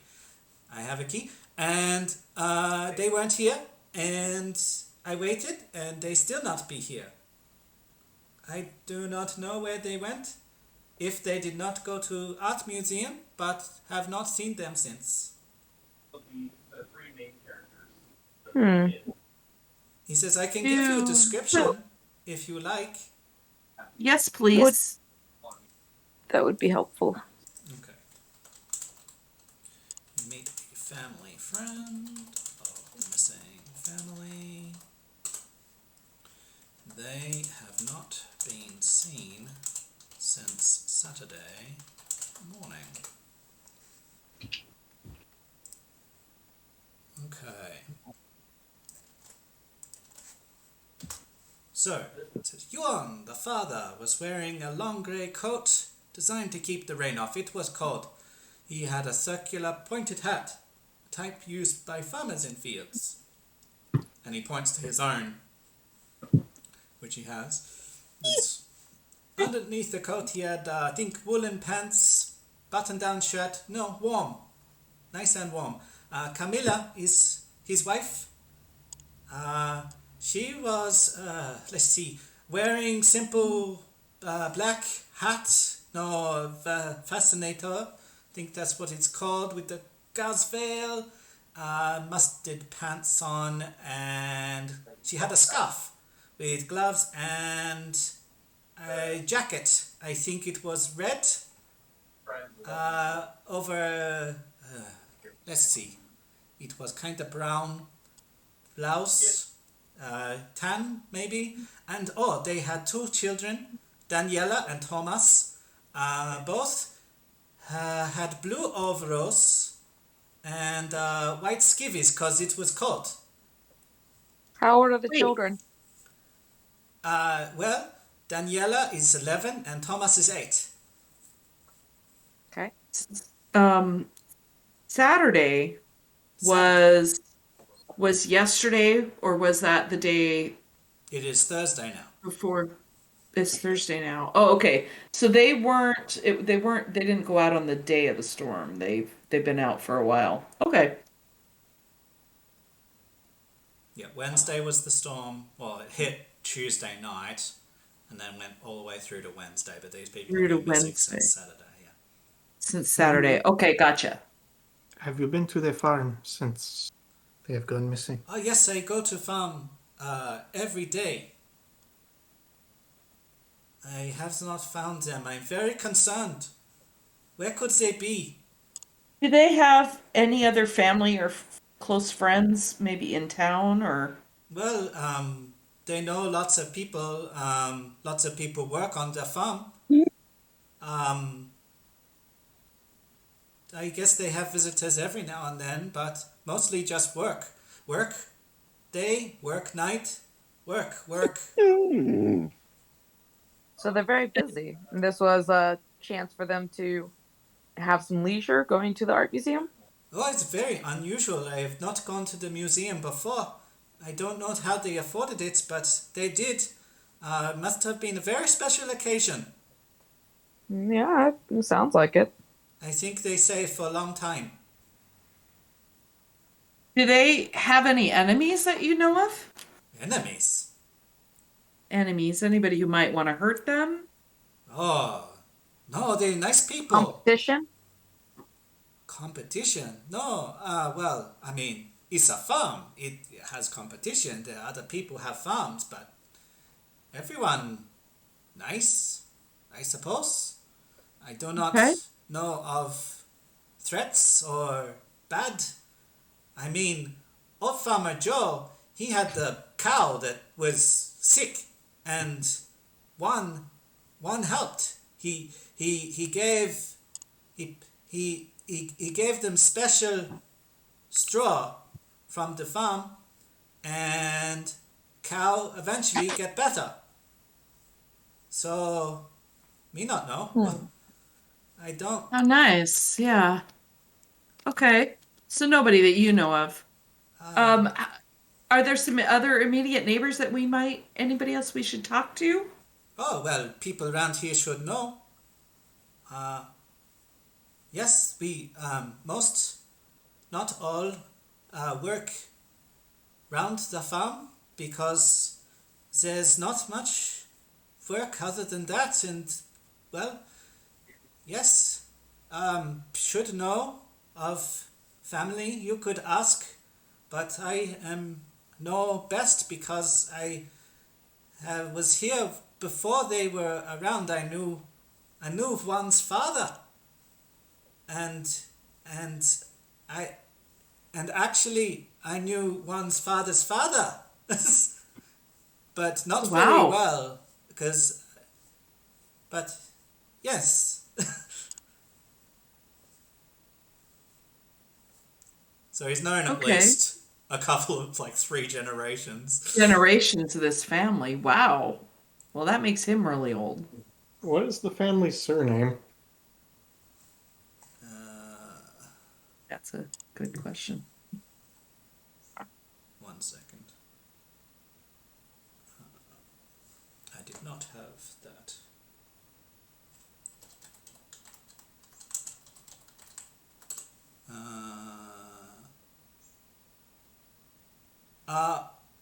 Surname Huang. Huang. Yeah, hey. Hang on. Huang.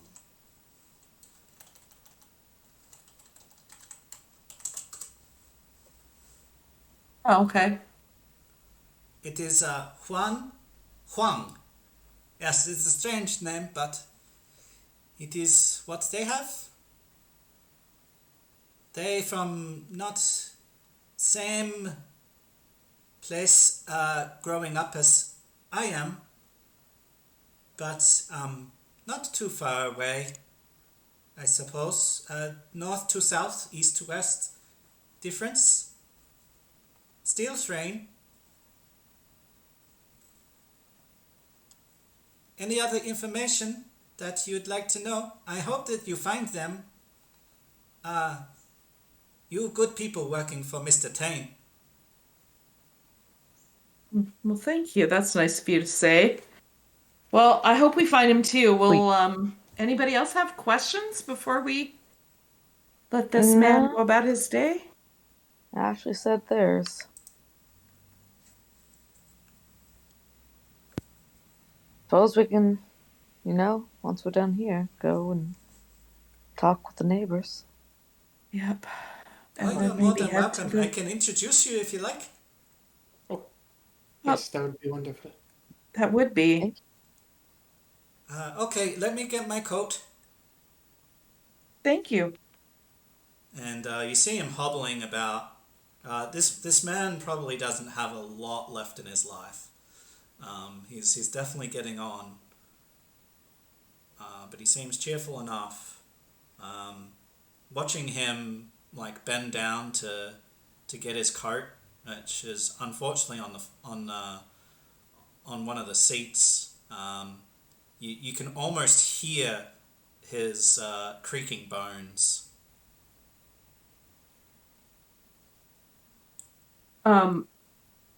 Lynx will go over and help him put his coat on. Oh, you're very kind. Oh, it's the least I can do. You're helping us. Well, I mean, you're helping the family. Why would I not? Well, I hope we help the family. We'll sure try to My find him. goodness. Yes, okay. And then he will take you to like 2 or 3 of the homes nearby, and introduce you to whoever is there.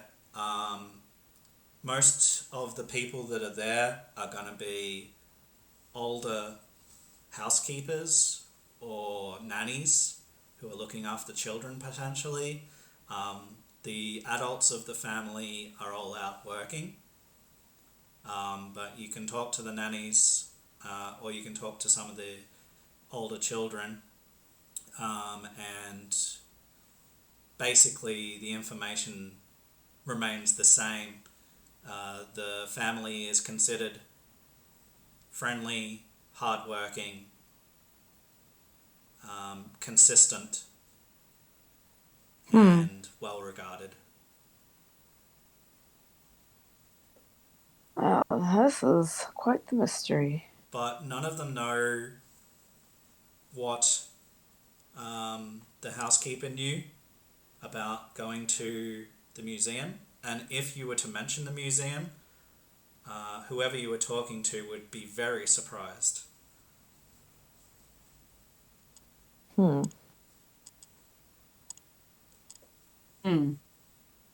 Is right. Is this a surprise because this is very out of character for them? They would mention the cost. Ashley would kind of... yeah, okay. They would say that they must have saved for some time.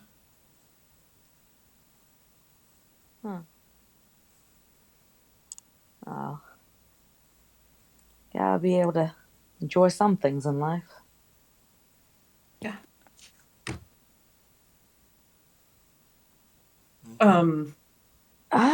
Yeah. This really seems odd. Like, perhaps we just have some crazy person on our hands. Like, It in the sense of, does. because, like, we can't find a motive or a reason that something unfortunate Might would be happen to them. a mess, right? So Well, it's like either they're just that unlucky and fell into the wrong crowd, or I don't know. when we're out of earshot of anyone that we've been talking to besides the three of us. Lynx will broach the subject of why is this museum so expensive too? Doesn't it seem a little odd that something that we're all supposed to be able to enjoy is out of reach of the people who feed us? Shouldn't they? It seems odd, Right. and everybody commented on how expensive it is. Well, maybe we should go take a look.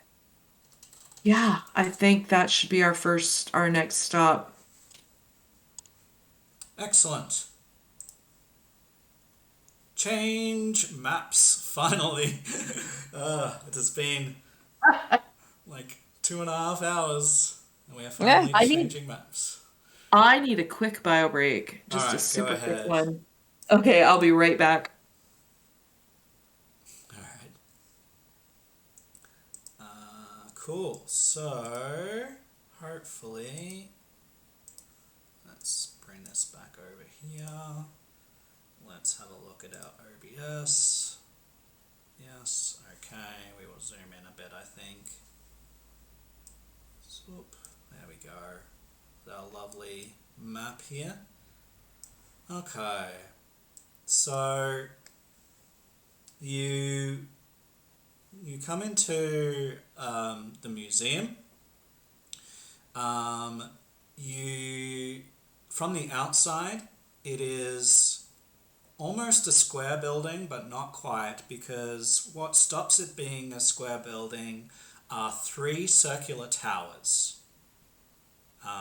They're only 2-story towers, but they're 3 circular towers, and it sort of makes it a square with towers on the edges or on the corners, and the entrance sort of juts out a little bit. You can see that it's a stone building, fairly well made. Coming into the double door entrance, you see a reception area, and hanging above the reception area on the back wall is a rather large skeleton. Now, let me go over here. So, you enter a large open hall with a rather large skeleton depicting Thrannish the dragon, who besieged the now ruined city Thrannish shortly before the reign of King Galifar I. That's a very, very long time ago, like 1,000 years ago. Thrannish was a winged water dragon, legendarily, which lived in the marshes near Thrannish. The residents or anyone who passed through the area fell ill and died due to Thranish's evil breath. And upon the establishment of the Kingdom of Galifar 1,000 years ago, or nearly 1,000 years ago, the king commissioned an order of knights to hunt the beast down, and here is the skeleton. Ooh. Approaching the reception area, you see a singular male human. He is distinctly Thrannish, wearing Thrannish colours. He even has a tabard on in Thrannish style. And you see him sort of poring over a book as you come in. And he gestures you forward. He welcomes you to the Thrannish Museum.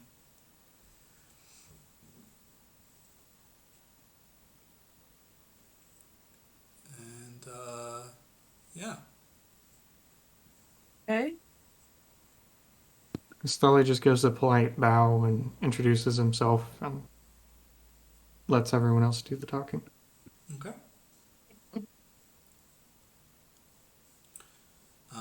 This man will also introduce himself. I don't have a canon name for him, but it can be either Spanish or French, the 2 generic kind of similes in Thrannish culture, albeit that there is occasionally some Vietnamese, and this family, or like inspirations. This family seems to be more on the Vietnamese inspiration than some of the others, but this man will certainly be either French or Spanish. Okay. Hello. It is I, and welcome to Thrannish Museum. Yes. Hello. How Thank may I you. help you? Well, Well, go ahead. we are looking for a family that came here not too long ago, and this was the last place they were they heard that they were going to. And looking around, like, does it seem like it's busy? No. Is this just an off day for you? Do you usually have business? It would be a family of 4 that came in. Family of 4. What day did you say? Rattles off the last day. Saturday. Saturday. We have visitor book. You can look through there. All right. I was Thank not you. here on Saturday. Let me see. Look through Steph. Okay. Nope. No stuff here now. We're here Saturday, but you can look through visitor book. Okay. Where do we find that? Takes a look. It is right there with the pen, the quill, over there. Ah, Yeah, on the table. You look at that. thank you. Each day is different page. Oh, great. And so, yeah, you'll see today, Thursday, you'll see about half a dozen signees today. And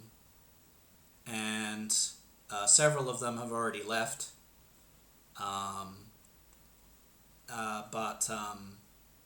But by the looks of it. Is there any like signage that would indicate like ticketing and potentially like the cost that entry is? Yeah, so you would see a little sort of sign up saying special today entry 1 Galifar gold piece.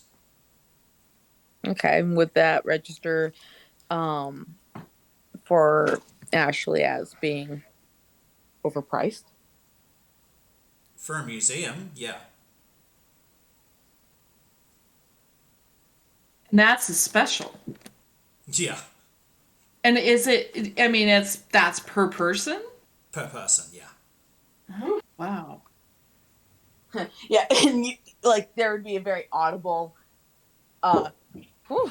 So between a family of 4, that's 4 gold Galifars. That's a small fortune, like really, for a working family. That's like a year's worth of easily a year's worth for just the one. Well, maybe not a year, but yeah, you might. It's certainly like. Let me see. I think it's more than a month anyway. Okay. Wow. Okay. And that's if things are really really good, and that's like so you're looking at probably half a year between all of them, like because you'd have to say Yeah. that much each For month. from each of them, yeah. So yeah, quite a lot of money. And they have expenses. It's not like Right. their entire income for the month. Right, exactly. Yeah. So Wow. Okay. And I guess also looking at that, like Ashley would get distracted from looking for the family's name and kind of once again glance over like what they could see in view, and like, does it even come off as like a really upscale kind of event or not experience? There we go. Well, I mean, it's a very solid building. Like the stone is good quality and it's not really weathered. And certainly the dragon skeleton's pretty damn spectacular. Yeah. And it's certainly awe-inspiring upon first view. I feel like I should probably like under their breath just be like, my God, I hope they serve caviar and champagne when you're walking around on tour. Yeah, I mean, that's a lot It of doesn't money. strike you as a caviar and champagne place. Mm-hmm. Yeah. Yep. So there's But polished yeah, woods Ashley, and stuff, but you know, it's not. Yeah. Yeah, it's not. I think we may want to once we find the name, if we find the name, I feel like Ashley might kind of take note of some of the other names on the chance of maybe finding them to be like, especially on the same day, Mm-hmm. to be like, yeah, have you seen this family? And Yeah, by good the way, idea. what is the experience at the museum like? Like, why was it worth your time and money? Is there something on the other side that we can't see? Right. So, in answer to some questions, then, when you look through the list of names, something strikes you immediately. More than half of the names that are recorded are not names; they are just X. Oh. Whoa. I feel like Ashley would be smart enough to look at that and go, it seems awfully odd for people who would come here to just mark an X, because that looks like a sign of illiteracy, and I feel like if you have the money to come here, you have the education to know how to sign your name. Right, that does seem odd. Yeah, it does strike you as odd. But yeah, so some names are written, but more than half of them are an X. And you look in on Saturday, and you see that not one of the marks are actually a written name that came through on Saturday. With one notable exception, which was in the afternoon, which is some lord, but it wasn't a family of four. There were Hey. there were two family of fours that came, two families of four that came through on Saturday morning.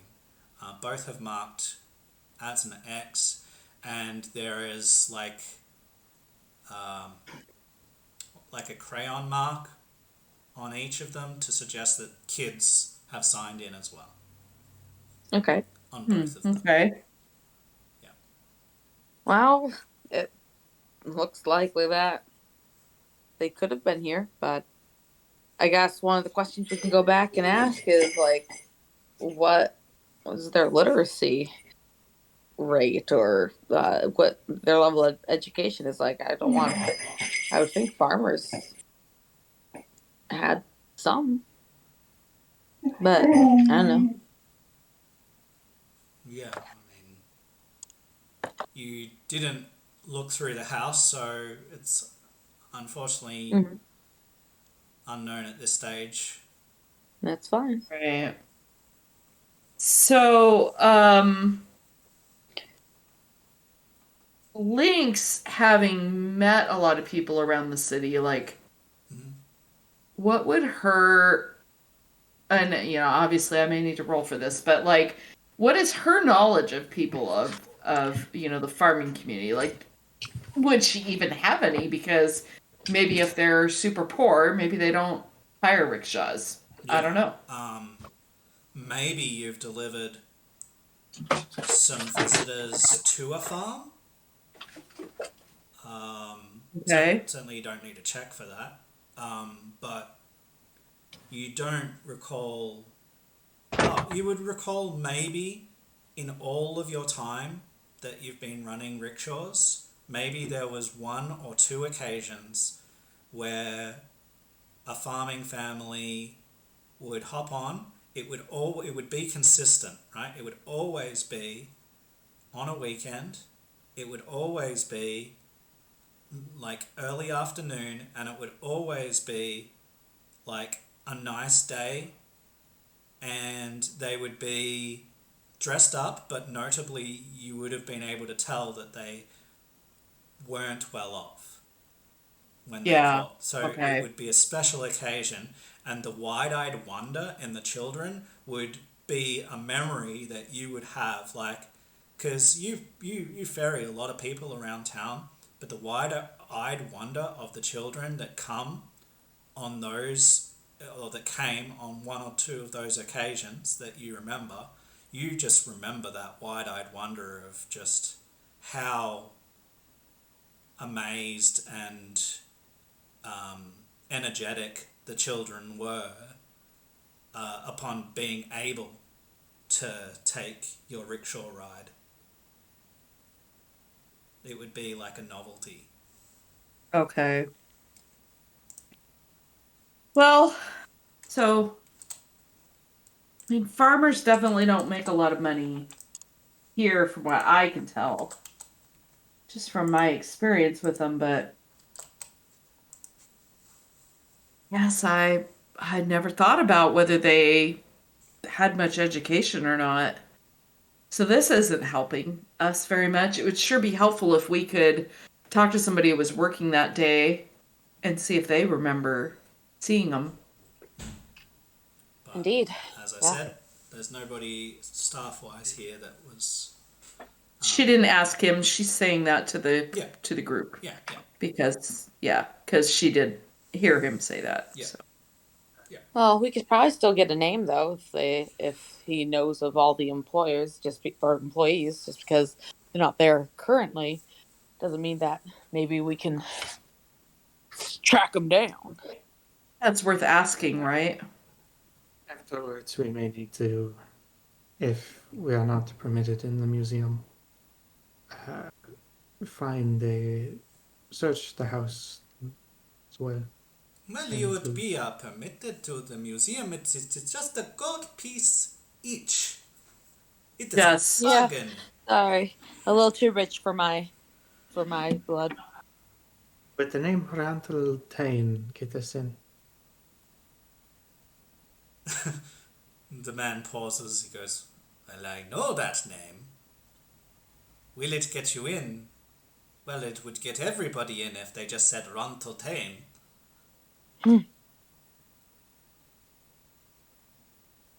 Why? Ranteltain.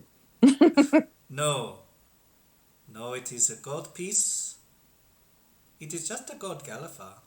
Why is it so much? That seems like a very expensive entry fee, especially for, families and some of the clientele that you must have. Well, madame, I do not set the prices, nor do I manage this establishment. I just work here. This is the price that they gave me. It is not mine to argue. So nobody's ever given you any insight to it? Insight to what? I mean, to the pricing. I mean, No. It must get talked about. You must have people question it from time to time. They must have given you something to say about it when you're asked. Well, yes, you are right. People do talk about it. I have talked about it and was told, bring it up again and you don't have a job. So what do gotcha. I do? I work. I need to pay for my family. So this is what I do. Sure. I take your money Well, so and people come in. and then they spend money at the gift shop because they don't. I don't know. I wouldn't. Okay. But then I couldn't afford a place like this anyway. Gotcha. Well, so can you give us some insight as to the content or what's inside since we can't really afford to go inside? I mean, that skeleton there is pretty spectacular, but do the rest of the exhibits kind of live up to that? I mean, you don't have to tell us what they are. I don't want you to get in any trouble, but Well, just no, I can give you what is the name overview. So over here, and he sort of points at like this little map, I guess, of the area. It says this is the general viewing room. There is paintings mostly, but some exhibits of different things other than paintings, but paintings. Mostly of different things. There'll be cultural paintings, there's landscapes over there, there's religious paintings here, there's a Thrannish war plinth over there with some there's a state of the art there's a state of the art uniform with the symbols and badges that is behind glass. That is well worth watching. We have a special exhibit about Shadowcar right now, and there is an extra special exhibit which is all about it is a housing exhibit with all sorts of interesting interactables that would be both entertaining and informative. oh, okay. So it's pretty extensive collection, you're saying? Yes. Nice. There's a very slight pause to his yes. Yes. Well, you've been most helpful. Oh, why, thank you. Thank you. Is there any way we could find out who was working on Saturday that might be able to help us locate this family? Oh, well, I don't know. I don't know if that information is publicly available. Okay. I kind of look at uh the rest of the group, both Lorenzo and Ashley, just to see if either one of them has any other ideas. You say, why are you here again? You say people missing? Yes. Who's the people? Shiba. They're the Huang family.